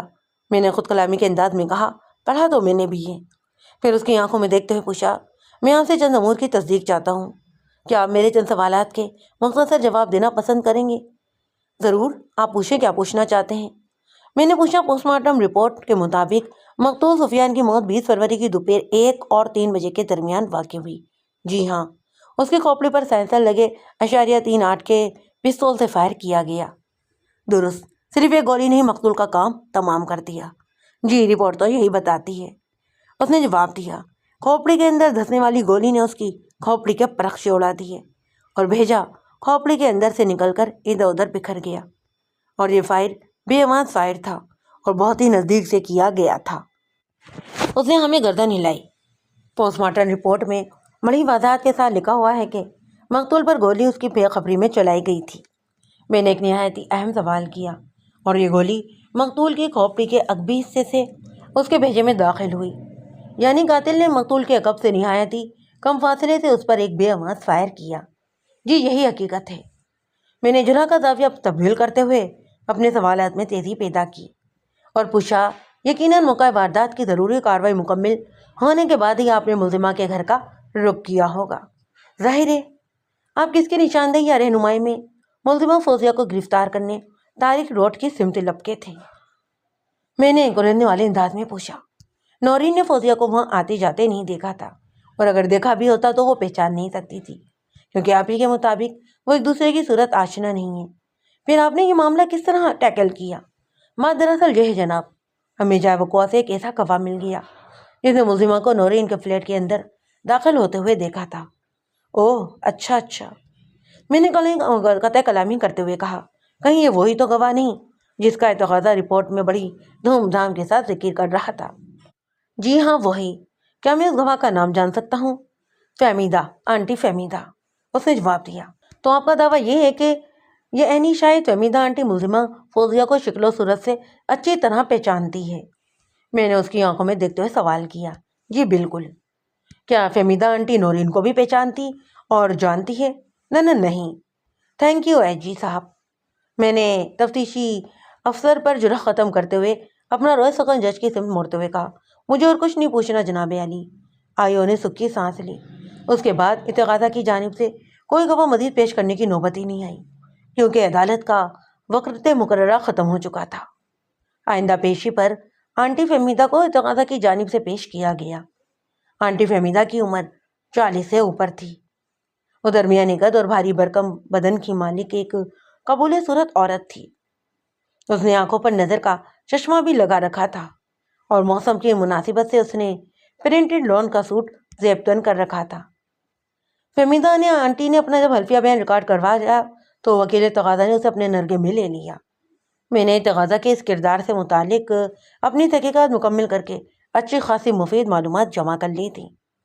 وکیل تقاضہ نے فہمیدہ آنٹی کو اپنی جرح کے رگڑے سے نکالا تو میں نے سوالات کے لیے وٹنس باکس کے نزدیک گیا۔ میں نے تقاضہ کی گواہ کی آنکھوں میں آنکھیں ڈالتے ہوئے پوچھا، فہمیدہ صاحبہ، میں آپ کو آنٹی فہمیدہ کہوں یا فہمیدہ آنٹی؟ اس کے چہرے پر ایک رنگ سا آ کر گزر گیا، تاہم ضبط کا پلو بڑی ضبط احتیاط سے تھامتے ہوئے اس نے جواب دیا، وکیل صاحب، آپ مجھے صرف فہمیدہ ہی کہیں تو زیادہ مناسب رہے گا۔ فہمیدہ صاحبہ، آپ کی رہائش کس جگہ پر ہے؟ طارق روڈ پر۔ میں نے چونک کر اس کی طرف دیکھا۔ طارق روڈ پر کس جگہ؟ وہیں جہاں ملزمہ کی فوزیہ کی رہائش ہے، اس نے بڑے اطمینان سے جواب دیا۔ میں بھی اسی بلڈنگ میں رہتی ہوں نا۔ اب کی بار فوزیہ نے بڑی حیرت سے اس کی جانب دیکھا۔ اس کی حیرانی بجا تھی، کیونکہ وہ اس حقیقت سے واقف نہیں تھی کہ فہمیدہ بھی اسی بلڈنگ کی رہائشی تھی جہاں وہ خود رہتی تھی۔ میں نے فہمیدہ کے حوالے سے تحقیق کرتے ہوئے سمر کی تصدیق کر لی۔ تاہم فوزیہ کو اس حوالے سے کچھ اور نہیں بتایا۔ فہمیدہ آنٹی غلط نہیں کہہ رہی تھی، وہ واقعی اس بلڈنگ کی رہائشی تھی۔ لیکن فہمیدہ صاحبہ، میری موکل اور اس کیس کی ملزمہ تو آپ کو جانتی بھی نہیں، میں نے گواہ کے چہرے پر نگاہ جماتے ہوئے کہا۔ اس نے تو کبھی آپ کو اپنی بلڈنگ میں دیکھا بھی نہیں۔ دراصل مجھے اس بلڈنگ میں رہائش اختیار کیے ہوئے ابھی چند ہی روز تو ہوئے ہیں، وہ وضاحت کرتے ہوئے بولی۔ ملزمہ کا فلیٹ 2nd فلور پر واقع ہے، جبکہ میں 4th فلور کے ایک فلیٹ میں کرایہ دار کی حیثیت سے آئی ہوں، اسی لیے فوزیہ کو میرے بارے میں کچھ علم ہی نہیں۔ کمال کی بات ہے فہمیدہ صاحبہ، میری موکلہ تو آپ کو جانتی تک نہیں، اور آپ اس کے بارے میں اچھی خاصی معلومات رکھتی ہیں۔ یہ تو اپنی جانکاری کی بات ہے نا وکیل صاحب۔ ہاں بالکل درست فرما رہی ہیں آپ، میں نے سرسری انداز میں کہا اور پھر پوچھا، کیا آپ کو اس بات کا احساس ہے کہ آپ اس تقاضا کی سب سے زیادہ اہم اور معتبر گواہ ہیں؟ میں تو صرف اتنا ہی جانتی ہوں کہ میں ایک گواہ ہوں، وہ بڑی سادگی سے بولی۔ صرف گواہ ہی نہیں فہمیدہ صاحبہ، میں نے ایک لفظ پر زور دیتے ہوئے کہا، آپ اس کیس میں اتغاثہ کی جانب سے آئی وٹنس یعنی عینی گواہ کی حیثیت سے آج عدالت میں پیش ہوئی ہیں۔ واقعے کے روز آپ نے موکلہ فوزیہ کو بہادر آباد میں نورین کے فلیٹ میں داخل ہوتے ہوئے بھی دیکھا تھا۔ جی ہاں، یہ بات درست ہے، اس نے ہمیں گردن ہلائی۔ کیا میں جان سکتا ہوں کہ آپ وقوعے کے روز بہادرہ والی اپارٹمنٹ بلڈنگ میں کر کیا رہی تھیں؟ میں وہاں اپنی خالہ سے ملنے گئی تھی۔ اچھا، تو آپ کی خالہ بھی اسی بلڈنگ میں رہتی ہے، جس کے ایک فلیٹ میں نمبر 404 میں سفیان علی بڑی بے دردی سے سر میں گولی مار کر موت کے گھاٹ اتار دیا گیا تھا؟ جی ہاں۔ آپ کی خالہ کا نام کیا ہے؟ صفیہ خالہ۔ آپ کی صفیہ خالہ اس بلڈنگ کے کس فلیٹ میں رہتی ہے؟ Flat number 602۔ کیا آپ اکثر اپنی صفیہ خالہ سے ملنے اس بلڈنگ میں جاتی رہتی ہیں؟ جی ہاں۔ آپ نے ملزمہ فوزیہ کو کس وقت فلیٹ نمبر 404 میں داخل ہوتے ہوئے دیکھا تھا؟ میں نے سوال کیا۔ میرا مطلب ہے جب آپ اپنی صفیہ خالہ سے ملنے جا رہی تھیں یا جب آپ وہاں سے واپس آ رہی تھیں؟ جب میں اپنی خالہ سے ملنے جا رہی تھی، اسے جواب دیا۔ اس بلڈنگ میں دیکھ کر اسے مجھے بہت حیرت ہوئی، لیکن میں نے اسے بات کرنا یا پھر پوچھنا مناسب نہیں سمجھا اور سیدھی اپنے خالہ کے فلیٹ کی طرف چلی گئی۔ کیا ملزمہ فوزیہ نے بھی آپ کو اس بلڈنگ میں دیکھ لیا تھا؟ ایک لمحہ سوچنے کے بعد جواب دیا، میرا خیال ہے نہیں۔ ابھی تک آپ نے میرے جن سوالات کے جوابات دیے ہیں ان میں سے کسی میں کوئی تبدیلی تو نہیں کرنا؟ بالکل نہیں، میں نے جو بھی بتایا ہے سولہ نے سچی تو بتایا ہے، وہ بڑے اعتماد سے بولی۔ پر آپ یہ بات کیوں پوچھ رہے ہیں وکیل صاحب؟ میں نے اس کے سوال کا جواب دینا مناسب نہ جانا اور سوالات کے سلسلے کو ایک انوکھا موڑ دیتے ہوئے پوچھا۔ آپ کی نشاندہی اور رہنمائی میں پولیس نے میری موکلہ کو اس کے گھر سے گرفتار کیا اور اس امر کی تصدیق پچھلی پیشی پر انکوائری آفیسر ایچ جی نے بھی کی ہے۔ میں اپنی معلومات کی خاطر یہ جاننا چاہتا ہوں کہ آپ نے کس طرح پولیس کی رہنمائی فرمائی تھی؟ کیا آپ بھی پولیس کے ساتھ ہی واپس طارق روڈ والے فلیٹ پر گئی تھیں یا بس انہیں میری موکلہ کا ایڈریس سمجھا دیا تھا؟ میں ان کے ساتھ نہیں گئی تھی، بس انہیں گائیڈ کر دیا تھا۔ آپ کا گھر بھی اسی بلڈنگ میں واقع ہے جہاں ملزمہ کی رہائش ہے، میں نے کوریت کا سلسلہ جاری رکھتے ہوئے کہا۔ جی جتنا بڑا واقعہ پیش آیا تھا اس میں تو آپ کو فوراً ہی اپنے گھر کی جانب چلے جانا چاہیے تھا، پھر آپ اطمینان سے اپنی صفیہ خالہ کے گھر میں کیوں بیٹھی رہیں؟ میں کسی خاص کام سے صفیہ خالہ سے ملنے گئی تھی، جب تک وہ کام نہ ہو جاتا میں واپس نہیں آ سکتی تھی۔ پھر یہ واقعہ میرے وہاں پہنچنے کے چند منٹ بعد ہی پیش آ گیا۔ میں نے پوچھا مثلاً کتنے منٹ بعد؟ یہی کوئی 15 یا 20 منٹ بعد۔ میں بھی جا کر اپنی خالہ کے پاس ہی بیٹھی تھی کہ نیچے سے شور اٹھا، پھر پتہ یہ چلا کہ 4تھے فلور کے فلیٹ میں اسی کو قتل کر دیا گیا ہے۔ تھوڑی دیر کے بعد پولیس بھی تفتیش کے لیے موقع پر پہنچ گئی۔ آپ کب اس تحقیقاتی یا تفتیشی ٹیم میں شامل ہوئی تھیں؟ میں نے تنزیہ انداز میں سوال کیا۔ مطلب یہ کہ پولیس نے آپ سے رابطہ کیا تھا یا آپ نے کب پولیس کو بتایا کہ آپ نے میری موکلہ اور اس مقدمے کی ملزمہ فوزیہ کو فلیٹ نمبر 404 کے اندر داخل ہوتے ہوئے دیکھا تھا؟ بات دراصل یہ ہے وکیل صاحب، جب یہ شور اٹھا کہ فلیٹ نمبر 404 میں کسی بندے کو موت کے گھاٹ اتار دیا گیا ہے تو میرا ماتھا ٹھنکا، کیونکہ میں نے 20-25 منٹ پہلے ہی اسی فلیٹ میں فوزیہ کو داخل ہوتے ہوئے دیکھا تھا۔ میں گھر سے نکلی اور 4تھے فلور پر آ گئی۔ خالہ صفیہ بھی میرے ساتھ ہی تھیں۔ 4تھے فلور پر پولیس تفتیش کرتے ہوئے مختلف لوگوں کے بیانات بھی لے رہی تھی۔ جب مجھ سے انہوں نے پوچھا تو میں نے انہیں صاف صاف سبھی کچھ بتا دیا۔ وہ پھر آپ ہی کی نشاندہی پر سیدھے طارق روڈ پہنچے اور آنن فانن میری موکل کو گرفتار کر کے لے گئے۔ میں غلط تو نہیں کہہ رہا فہمیدہ صاحبہ؟ بالکل نہیں، آپ درست کہہ رہے ہیں، میں نے گہری سنجیدگی سے کہا۔ فہمیدہ صاحبہ، ابھی تک آپ نے میرے سوالات کے جوابات دیے ہیں، ان میں سے کسی میں کوئی تبدیلی کرنا کیا مطلب ہے آپ کا؟ یہ سوال آپ پہلے بھی مجھ سے کر چکے ہیں۔ وہ خفیہ آمیز انداز میں مجھے تکنے لگی۔ Objection your owner.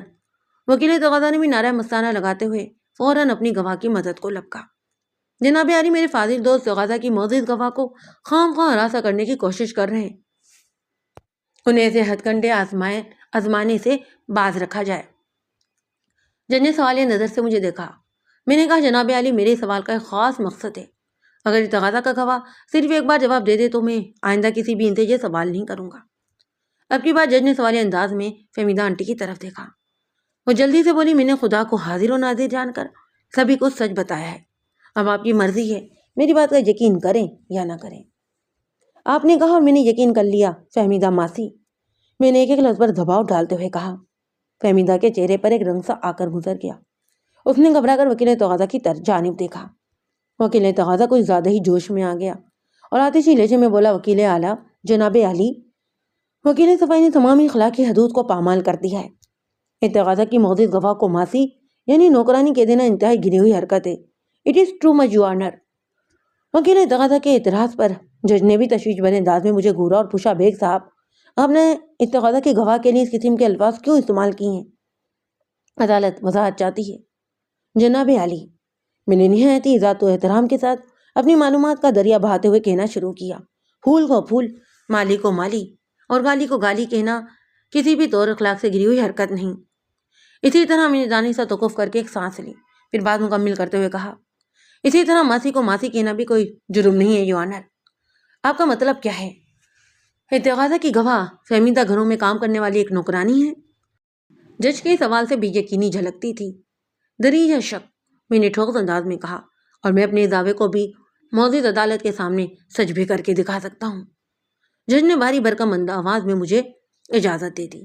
فہمیدہ صاحبہ، میں نے تقاضا گواہ کی جانب متوجہ ہوتے ہوئے سوال کیا، آپ نے بھی تھوڑی دیر پہلے میرے ایک سوال کے جواب میں بتایا تھا کہ آپ اکثر اپنی صفیہ خالہ سے ملنے اس بلڈنگ میں جایا کرتی تھی۔ جی میں نے یہی بتایا ہے، وہ تھوک کو نگلتے ہوئے بولی۔ معزز عدالت یہ جاننا چاہتی ہے کہ صفیہ نامی وہ عورت آپ کی سگی خالہ ہے یا سوتیلی؟ کاکا کیا مطلب ہے آپ کا؟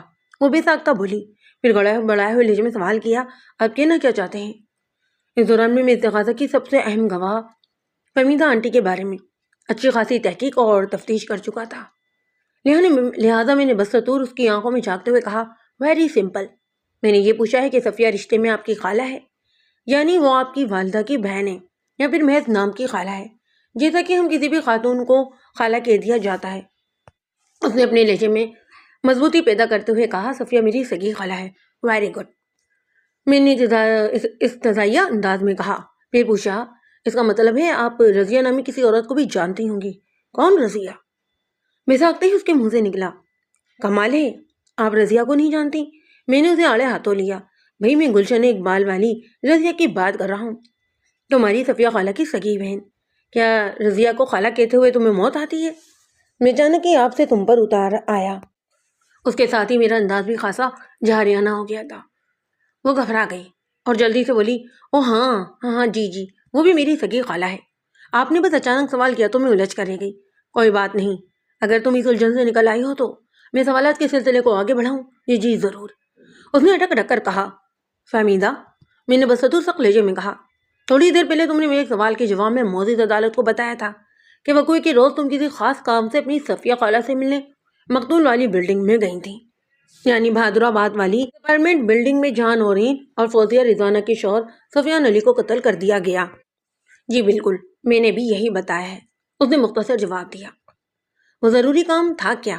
میں نے پوچھا، جو جب تک ہو نہ جاتا آپ وہاں سے واپس نہیں آ سکتی تھی۔ کیا اس کام کا ذکر کرنا بہت ضروری ہے؟ جی ہاں، بہت ضروری ہے، اگر آپ نہیں بتائیں گی تو مجبوراً مجھے اس کا ذکر کرنا پڑے گا، کیونکہ میں تو صفیہ خانم کو بھی اچھی طرح جانتا ہوں اور رضیہ خالہ کو بھی۔ اس کے چہرے پر ایک رنگ سا آ کر گزر گیا، ایسا محسوس ہوتا جیسے وہ بہت بری طرح پھنس گئی ہو۔ میں نے ٹھوس انداز میں کہا، آپ بتا رہی ہو یا پھر میں یہ قصہ شروع کروں؟ Objection your owner. اکیلے تقاضا فوراً اپنی سب سے اہم گواہ کی مدد کو لپکا۔ میرے فاضل دوست خام خواہ کے سوالات سے اس تقاضا کی گواہ کو ہراساں کرنے کی کوشش کر رہے ہیں۔ میں نہ تو آپ کی گواہ کو ہراساں کرنے کی کوشش کر رہا ہوں اور نہ ہی میرا یہ سوال خام خواہ ہے۔ میں نے بھی ترکی بہ ترکی کہا، میں تو موزز عدالت کی جانب سے پوچھے گئے ایک سوال کی وضاحت کرنے کی کوشش کر رہا ہوں۔ پھر میں نے اپنا روز خان جج کی جانب موڑا اور نہایت ہی مؤدب لہجے میں کہا، جناب علی، میرے ایک انکشاف کے جواب میں آپ نے مجھ سے پوچھا تھا کہ آپ کا مطلب کیا ہے؟ اتغاثہ کی گواہ فہمیدہ گھروں میں کام کرنے والی ایک نوکرانی ہے۔ جن نے دلچسپی لیتے ہوئے مجھ سے سوال کیا، تو کیا ایسا ہی ہے؟ جناب علی، اس سوال کا جواب تو اتغاثہ کی سب سے اہم گواہ فہمیدہ آنٹی ہی دیں گی۔ اگر اس کی زبان کا تالا نہ کھلا تو مجھے مجبوراً یہ قصہ بیان کرنا ہی پڑے گا۔ بی بی، تم کیا کہتی ہو؟ جن نے فہمیدہ کی طرف دیکھتے ہوئے سوال کیا۔ اس کے لیے نہ پائے رفتن نہ جائے ماندن کی سی صورتحال پیدا ہو گئی۔ پہلے اس نے وکیل اتغاثہ کی جانب دیکھا اور پھر بولی، مجھے رضیہ خالہ نے ایک ضروری کام سے صفیہ خالہ کے پاس بھیجا تھا۔ کون سے ضروری کام سے؟ میں نے ایک لفظ پر زور دیتے ہوئے کہا۔ جی وہ بری طرح الجھ کر رہ گئی، چیز سے آگے نکل ہی نہ سکی۔ کیا جی لگا رکھی ہے؟ میں نے اس پر چڑھائی کر دی۔ صاف کیوں نہیں کہتی ہو کہ کسی زمانے میں تم گلشن اقبال میں رہتی تھی اور رضیہ نامی اس عورت کے گھر میں ایک نوکرانی کی حیثیت سے کام کیا کرتی۔ رضیہ کی بہن صفیہ کو جب ایک نوکرانی کی ضرورت محسوس ہوئی تو اس نے اپنی بہن رضیہ سے کہا، رضیہ نے تم سے کہا کہ جا کر صفیہ سے مل لو، اور تم اپنی صفیہ خالہ سے ملنے پہنچ گئی۔ میں نے صفیہ خالہ کے الفاظ پر اچھا خاصا زور ڈالا۔ کیا میں غلط کہہ رہا ہوں؟ نہیں۔ وہ ٹوٹے پھوٹے لہجے میں بولی، ایسا ہی تھا یو آنر۔ میں نے فاتحانہ انداز میں جج کی طرف دیکھا، جیسا کہ تھوڑی دیر پہلے میں نے عرض کیا تھا نا کہ میں اپنے دعوے کو موزز عدالت کے سامنے سچ کر کے بھی دکھا سکتا ہوں۔ اتغاثہ کی گواہ فہمیدہ آنٹی گھروں میں کام کرنے والی ایک نوکرانی ہے، تو اب یہ بات ثابت ہو چکی ہے، لیکن اتنا ثابت ہو جانا کافی نہیں۔ آپ کہنا کیا چاہتے ہیں وکیل صاحب؟ جج نے متعجب نظروں سے مجھے دیکھا۔ جناب علی، میں یہ کہنا چاہتا ہوں کہ موزز عدالت کے لیے یہ جاننا بہت ضروری ہے کہ رضیہ نے فہمیدہ کو صفیہ کے پاس کس کام کے غرض سے بھیجا تھا۔ لیکن آپ تو یہ بتا چکے ہیں کہ صفیہ کو ایک نوکرانی کی ضرورت تھی، جب ہی رضیہ نے فہمیدہ کو اس کے پاس بھیجا۔ جج کے سوال میں حیرت شامل تھی۔ میں نے کہا، لیکن اس امر کی وضاحت ہونا بھی ضروری ہے کہ جب صفیہ کے گھر میں ایک ملازمہ پہلے سے ہی کام کر رہی تھی تو پھر کسی اور نوکرانی کی ضرورت کیوں پیش آ گئی؟ بیوی بتاؤ، تم اس سلسلے میں کیا کہتی ہو؟ جج وٹنس باکس میں کھڑی فہمیدہ سے سوال گویا ہوا۔ وہ جی جج صاحب، صفیہ خالہ کو نہیں بلکہ کسی اور کو ضرورت تھی۔ میں نے چیخ سے مشابہ آواز میں پوچھا، کس کو؟ جناب علی، مجھے سخت اعتراض ہے۔ وکیل اتغاثہ ایک مرتبہ پھر بیچ میں کود پڑا۔ صفیہ خالہ زیر سماعت کیس سے کیا تعلق؟ وکیل صفا ادھر ادھر کے غیر ضروری معاملات میں الجھ کر موزز عدالت کا قیمتی وقت برباد کر رہے ہیں۔ اس مرتبہ میں نے وکیل اتغاثہ کو آڑے ہاتھوں لیا اور دشت لہجے میں کہا، میرے فاضل دوست، نمبر 1، میں ادھر ادھر کا کوئی غیر ضروری سوال نہیں کر رہا ہوں۔ نمبر 2، میں جو کچھ بھی پوچھ رہا ہوں اس کا زیر سماعت کیس سے گہرا تعلق ہے۔ نمبر 3، براہ مہربانی میری بات مکمل ہونے سے پہلے آپ صبر اور سکون کے ساتھ کھڑے رہیں۔ پھر میں دوبارہ اتغاثہ کی گواہ فہمیدہ کی جانب متوجہ ہوا۔ وکیل اتغاثہ نے مجھے ایسی نظر سے دیکھا جیسے کچا کچا بھا جائے گا۔ میں نے فہمیدہ سے سوال کیا، ملازمہ کی ضرورت کس کو تھی؟ نورین صاحبہ کو۔ اس نے جواب دیا۔ کون نورین؟ میں نے پوچھا۔ کیا تم اسی نورین کا ذکر کر رہی ہو جو 4th فلور کے فلیٹ نمبر 404 میں رہتی ہے اور اسی فلیٹ میں اس کے شوہر سفیان علی کو کسی نے قتل کیا تھا؟ جی وہی نورین صاحبہ، اس نے ہاں میں گردن ہلاتے ہوئے کہا تھا۔ میں اسی کی بات کر رہی ہوں۔ نورین نے اپنی ضرورت کا ذکر صفیہ خالہ سے کیا، انہوں نے اپنی بہن رضیہ سے کیا، اور اس طرح میں صفیہ رضیہ خالہ کے پاس پہنچ گئی۔ میں نے فہمیدہ کی آنکھوں میں دیکھتے ہوئے کہا، گڈ، اس کا مطلب ہے تم نورین کو اچھی طرح جانتی ہو۔ اچھی طرح تو نہیں، اس نے جواب دیا، میں بس اتنا ہی جانتی ہوں کہ وہ 4تھے فلور کے فلیٹ نمبر 404 میں رہتی ہے اور انہیں ایک گھریلو ملازمہ کی ضرورت تھی۔ اس کا مطلب ہے اس اپارٹمنٹ بلڈنگ میں داخل ہونے سے پہلے تمہیں یہ بات معلوم تھی کہ صفیہ خالہ نے تمہیں نورین کے کام کے لیے اپنے پاس بلایا ہے، وہ نورین جو 4تھے فلیٹ کے فلیٹ نمبر 404 میں رہتی ہے؟ جی ہاں۔ اور جب تم صفیہ خالہ سے ملنے اس بلڈنگ کے 6ٹھے فلور کی طرف جا رہی تھی تو تم نے ملزم فوزیہ کو نورین کے فلیٹ میں داخل ہوتے ہوئے دیکھا؟ میں نے دیکھا تھا، اس نے ترنت جواب دیا، اور مجھے اس بات پر حیرت بھی ہوئی کہ فوزیہ یہاں کیا کر رہی ہے، لیکن میں خاموشی سے صفیہ خالہ کی طرف بڑھ گئی، اور جب صفیہ خالہ کے پاس بیٹھے تمہیں 10-15 منٹ ہوئے تو نیچے شور اٹھا اور پھر یہ پتہ چلا کہ 4تھے فلور کے ایک فلیٹ میں کسی کو قتل کر دیا گیا ہے۔ تم صفیہ خالہ کے ساتھ فوراً ہی 4تھے فلور پر پہنچ گئی۔ تب پتہ چلا کہ قتل کی واردات نورین کے فلیٹ میں ہوئی تھی۔ نورین کے شوہر سفیان علی کو کسی نے قتل کر دیا۔ تم نے جو کہ 10-15 منٹ پہلے فوزیہ کو نورین کے فلیٹ میں داخل ہوتے دیکھا تھا، لہذا تمہارا ماتا ٹھنکا اور تم نے اس سلسلے میں پولیس کی بھرپور رہنمائی کی، جس کے بعد پولیس نے فوزیہ کو اس کے فلیٹ طارق روڈ سے گرفتار کر لیا۔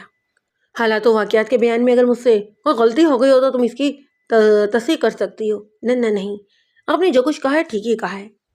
میں نے انگلی اس کے چہرے کی جانب کرتے ہوئے کہا، فہمیدہ، کیا آپ نے یہ نظر کا چشمہ پہن رکھا ہے؟ جی، دور کا یا نزدیک کا؟ دور کا۔ کیا آپ کے ساتھ یورک ایسڈ کا کوئی مسئلہ ہے؟ میں نے بڑی صفائی کے ساتھ اپنی جرح کو سمیٹتے ہوئے پوچھا۔ یورک ایسڈ یہ کیا ہوتا ہے؟ یہ خاص قسم کا کیمیکل ہے جس کی ایک خاص مقصد ہر انسان کے جسم میں موجود ہوتی ہے۔ میں نے زیادہ الفاظ میں وضاحت کرتے ہوئے کہا، اس مخصوص مقدار میں اگر کسی بھی قسم کی گڑبڑ ہو جائے، یعنی کمی یا زیادتی ہو جائے، تو جوڑوں کے درد وغیرہ میں ورم آ جاتا ہے اور چلنے پھرنے میں بھی خاصی دشواری بلکہ تکلیف ہوتی ہے۔ جی ہاں، متعدی انداز میں گردن کو ہلاتے ہوئے بولی، میرے گھٹنوں کے ساتھ ہی یہ مسئلہ ہے۔ ٹھنڈے موسم میں تو درد کی شدت میں اور بھی اضافہ ہو جاتا ہے، چلنا پھرنا بھی محال ہوتا ہے، خاص طور پر زینے چڑھنا تو کسی عذاب سے کم ہی نہیں ہوتا۔ میں نے بھی سادہ سے لہجے میں ایک اور پوچھا، ہے نا؟ جی بالکل۔ اس نے بڑے موقع سے جواب دیا۔ جب آپ طارق روڈ پر کرایہ کا فلیٹ لے رہی تھی تو اس وقت بھی آپ نے یہ پوچھا تھا کہ وہ فلیٹ کس فلور پر ہے؟ آپ کو بتایا گیا کہ 4تھے فلور پر ہے، تو آپ کو یہ سن کر بالکل اچھا نہیں لگا، لیکن اس وقت آپ کی مجبوری تھی، لہٰذا آپ نے وہ فلیٹ لے لیا۔ حالانکہ دسمبر اور جنوری میں اچھی خاصی ٹھنڈک ہوتی ہے اور گھٹنوں کے درد کے ساتھ 4تھے فلور پر چڑھنا اترنا ایک عذابناک صورت ہوتی ہے۔ کیا میں غلط کہہ رہا ہوں؟ نہیں، آپ بالکل ٹھیک کہہ رہے ہیں، اس نے میرے توقف کی تائید کرتے ہوئے کہا۔ اگر مجبوری نہ ہوتی تو میں کبھی بھی 4تھے فلور کا فلیٹ کرایہ پر نہ لیتی۔ کیا آپ اپنی اس مجبوری کی وضاحت کریں گی؟ میں نے چپتے ہوئے لہجے میں سوال کیا۔ وہ گڑبڑا کر رہ گئی۔ یہ کس قسم کی مجبوری ہے؟ میں نے تیور بدل کر سخت لہجے میں کہا تھا۔ وہ میں یہ کہنا چاہ رہی تھی کہ اس وقت نیچے سے کسی فلور پر مجھے کوئی فلیٹ ہی نہیں مل رہا تھا، اس لیے مجبوری میں 4تھے فلور کا وہ فلیٹ لے لیا۔ وہ اپنی مجبوری کی وضاحت کرتے ہوئے بولی۔ دوسری بات یہ ہے کہ اوپر والے فلور کا کرایہ بھی نسبتاً کم ہوتا ہے۔ اس کا مطلب یہ ہوا کہ تمہاری صفیہ خالہ کے فلیٹ کا کرایہ تو کافی زیادہ کم ہوگا۔ میں نے جرح کو اختتام کی طرف لاتے ہوئے معنقد انداز میں کہا، وہ تو اسی بلڈنگ کے 6ٹھے فلور پر فلیٹ نمبر 602 میں رہتی ہے۔ نہیں جی، ایسی تو کوئی بات نہیں، وہ عجیب سے لہجے میں بولی۔ پھر کیسی بات ہے؟ میں نے تیز لہجے میں پوچھا۔ اول تو وہ فلیٹ صفیہ خالہ کی ذاتی ملکیت ہے، وہ کرایہ دار نہیں، اس نے بتایا۔ دوم، اس بلڈنگ میں لفٹ بھی موجود ہے۔ لفٹ کی سہولت کی وجہ سے ہر فلیٹس کی ویلیو ایک ہی جیسی ہے۔ لفٹ کی یہ سہولت تمہارے لیے کسی نعمت سے کم نہیں ہوگی۔ میں نے کہا، لفٹ کی مدد سے نیچے سے اوپر جاتے ہوئے تمہارے گھٹنوں کو تو بہت سکون محسوس ہوتا ہوگا۔ جی ہاں، بالکل ٹھیک کہہ رہے ہیں۔ میں جب بھی صفیہ خالہ سے ملنے جاتی ہوں تو لفٹ کے ذریعے ہی بڑی آسانی سے 6ٹھے فلور پر پہنچ جاتی ہوں۔ وہ کوئی کہ روز بھی تم لفٹ کے ذریعے ہی 6ٹھے فلور پر پہنچی تھی نا؟ جی ہاں، اس میں کیا شک ہے؟ وہ حیرت بھرے لہجے میں بولی۔ مجھے تو کوئی شک نہیں، البتہ آپ کے بیان سے وکیل تقاضا کے لیے بہت بڑی مشکل کھڑی ہو سکتی ہے۔ کس قسم کی مشکل؟ اس کا چہرہ شکن آلود ہو گیا۔ آپ وکیل تقاضا کی مشکل کا سوچ کر خود کو دبلا نہ کریں، میں نے تلخیہ لہجے میں کہا۔ یہ وقت ہے خود کو بچانے کا، آپ ایک خونی دلدل میں گر چکی ہیں۔ اس کی سمجھ میں کچھ نہ آیا، جو جھڑاتے ہوئے آواز میں بولی، میں نے کیا کیا ہے؟ آپ کس دلدل کی بات کر رہے ہیں؟ اس خطرناک دلدل کا نام ہے لفٹ۔ تم وقوعے کے روز صفیہ خالہ کے فلیٹ کے ذریعے لفٹ تک پہنچی۔ جی ہاں، اور یہ بات میں آپ کو پہلے بھی بتا چکی ہوں، مجھے جھنجھلاہٹ آمیز لہجے میں بولی۔ دوبارہ بتانے سے معاملہ کیا ہوگا؟ میں نے معنقد انداز میں پوچھا۔ کون سا معاملہ؟ لفٹ کے ذریعے گراؤنڈ فلور سے 6 فلور تک پہنچنے کا معاملہ، میں نے کہا۔ اس روز لفٹ میں تمہارے علاوہ اور کون تھا؟ کوئی بھی نہیں، اس نے جواب دیا۔ میں اکیلی ہی تھی۔ کیا راستے میں کہیں لفٹ رکی تھی؟ میں نے اس کی آنکھوں میں دیکھتے ہوئے سوال کیا۔ میرا مطلب ہے کسی نے لفٹ کو کال کیا ہو، راستے میں کہیں کوئی لفٹ میں سوار ہوا ہو۔ بالکل نہیں، اس نے نفی میں گردن ہلائی۔ یعنی اس روز تم اکیلی لفٹ میں سوار ہو کر گراؤنڈ فلور سے 6 فلور تک پہنچی؟ جی ہاں۔ وہ روحان سی ہو گئی۔ یہ بات میں کتنی مرتبہ بتاؤں آپ کو؟ بس اب مزید بتانے کی ضرورت ہی نہیں، جتنا کچھ تم نے بتا دیا ہے وہ تمہیں جیل کی دیواروں کے پیچھے پہنچانے کے لیے کافی ہے۔ جیل؟ کیوں؟ میں نے کون سا جرم کیا ہے؟ غلط بیانی کا جرم، میں نے درخل لہجے میں کہا۔ کسی کو غلط راہ پر ڈالنے کا جرم۔ ہمارا ہر جرم ہی بہت سنگین ہے، پتہ نہیں آپ کیا کہہ رہے ہیں، میری تو کچھ سمجھ میں ہی نہیں آ رہا، وہ بکھری ہوئی آواز میں بولی۔ جب حوالات کی سلاخوں کے پیچھے پہنچو گی نا تو سبھی کچھ تمہاری سمجھ میں بڑے ہی اچھے سے آنے لگے گا، میں نے ایک لفظ پر زور دیتے ہوئے کہا۔ پھر پوچھا، تم ارتقاء کی ایک اہم گواہ ہو کہ نہیں؟ جی ہاں، صرف گواہ ہی نہیں بلکہ عینی گواہ، آئی وٹنس، میں نے سنسناتے ہوئے لہجے میں کہا۔ تم نے موجود عدالت کو حلفیہ بیان دیا ہے حقوق کے روز جب تم اپنی صفیہ خالہ سے ملنے بہادر آباد کی اس اپارٹمنٹ بلڈنگ میں پہنچی تھی، تم نے میری موکل اور اس مقدمے میں ملزمہ فوزیہ کو اس بلڈنگ کے 104 نمبر فلیٹ میں داخل ہوتے ہوئے دیکھا، یہی بیان دیا تھا نا تم نے؟ تو کو نکلتے ہوئے بولی، جی۔ کیا تم اس امر سے انکار کر سکتی ہو کہ فلیٹ نمبر 404 چوتھے فلور پر واقع ہے؟ ظاہر ہے 404 فلیٹ چوتھے فلور پر ہی واقع ہے، اس نے سرسری انداز میں جواب دیا۔ پھر امداد طلب نظر سے وکیل تقاضا کی طرف دیکھنے لگی۔ وقوع کے روز تو تم بذریعہ لفٹ گراؤنڈ فلور سے 6 فلور تک پہنچی اور راستے میں لفٹ کہیں رکی بھی نہیں تھی۔ میں نے اسے گھورا، پھر تم نے چوتھے فلور کے فلیٹ نمبر 404 میں فوزیہ کو داخل ہوتے ہوئے کیسے دیکھ لیا؟ کیا تم دیواروں کے پار دیکھنے کی صلاحیت رکھتی ہو؟ میرا یہ حملہ اتنا کارگزر تھا کہ اس کی ٹانگیں کپ کپا کر رہ گئیں۔ میں نے اسے سنبھلنے کا موقع ہی نہ دیا، اس کے جواب دینے سے پہلے ہی سوال کر دیا، تم نے جھوٹ کیوں بولا؟ ہاں، کس کے کہنے پر بولا؟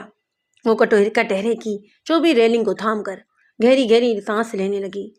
میں نے تابڑ توڑ حملوں کا سلسلہ جاری رکھتے ہوئے پوچھا، تمہارا یہ دعویٰ ہے کہ تم مقتول سفیان علی کی بیوہ نورین کو بھی نہیں جانتی ہو، کبھی تمہاری سے ملاقات بھی نہیں ہوئی؟ میں نے اس کی آنکھوں میں جھانکا۔ ایسا ہی ہے نا؟ ان لمحات میں وہ مجھ سے آنکھ ملا کر بات نہیں کر رہی تھی۔ کٹہرے کے فرش کی طرف دیکھتے ہوئے اس نے جواب دیا، جی میں نورین کو بالکل نہیں جانتی۔ اور کتنے جھوٹ بولو گی؟ میں نے دھار سے مشابہ لہجے میں کہا، تم نے طارق روڈ پر جو فلیٹ کرائے پر لیا ہے اس کا ڈپازٹ نورین کے اکاؤنٹ سے ادا کیا گیا ہے۔ اگر تم نورین کو نہیں جانتی ہو تو پھر اس کے اکاؤنٹ کا چیک تم نے ڈپازٹ میں کیوں دیا؟ اس کی ہمت جواب دے گئی، پاپا پانی۔ اس کی زبان سے بس یہ الفاظ ادا ہوئے، پھر وہ کٹہرے کے فرش پر بیٹھ کر آنسو بہانے لگی۔ صورتحال روز روشن کی طرح عیاں ہو چکی تھی۔ ارتقاء کی سب سے اہم گواہ کی عینی شہادت کا نہ صرف بھانڈا پھوٹ چکا تھا بلکہ میری جرح کے نتیجے میں یہ بات بھی ثابت ہو گئی تھی کہ فہمیدہ کا نورین کے ساتھ گہرا ربط و ضبط تھا۔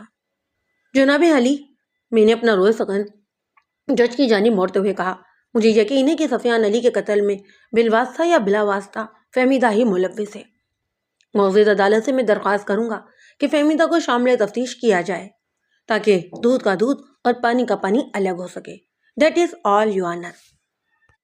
جج نے فوری طور پر متعلقہ عدالتی حملے کو فہمیدہ کی گرفتاری کا حکم دے دیا۔ پھر اس کیس کے انکوائری آفیسر کو ہدایت کی کہ وہ آئندہ پیشی پر فہمیدہ سے ہونے والی تفتیش کی رپورٹ کے ساتھ ہی نورین کو بھی عدالت میں پیش کر دے۔ اس کے بعد عدالت کا مقررہ وقت ختم ہو گیا۔ جب کوئی شخص ٹھوس ثبوت کے ساتھ پولیس کے ہتھے چڑھ جاتا ہے نا تو پھر اسے اقبال جرم کروانے میں پولیس کو چندہ کوئی ضرورت محسوس نہیں ہوتی۔ فہمیدہ نے ایک ہی رات میں زبان کھول دی۔ وہ میری جرح کے جواب میں بری طرح گر گئی کہ اس کے پاس فرار کا کوئی راستہ ہی نہیں بچا۔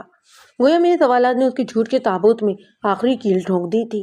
فہمیدہ کے بیان سے پتہ چلا کہ نورین نے اسے اپنے مقاصد کے لیے استعمال کیا تھا۔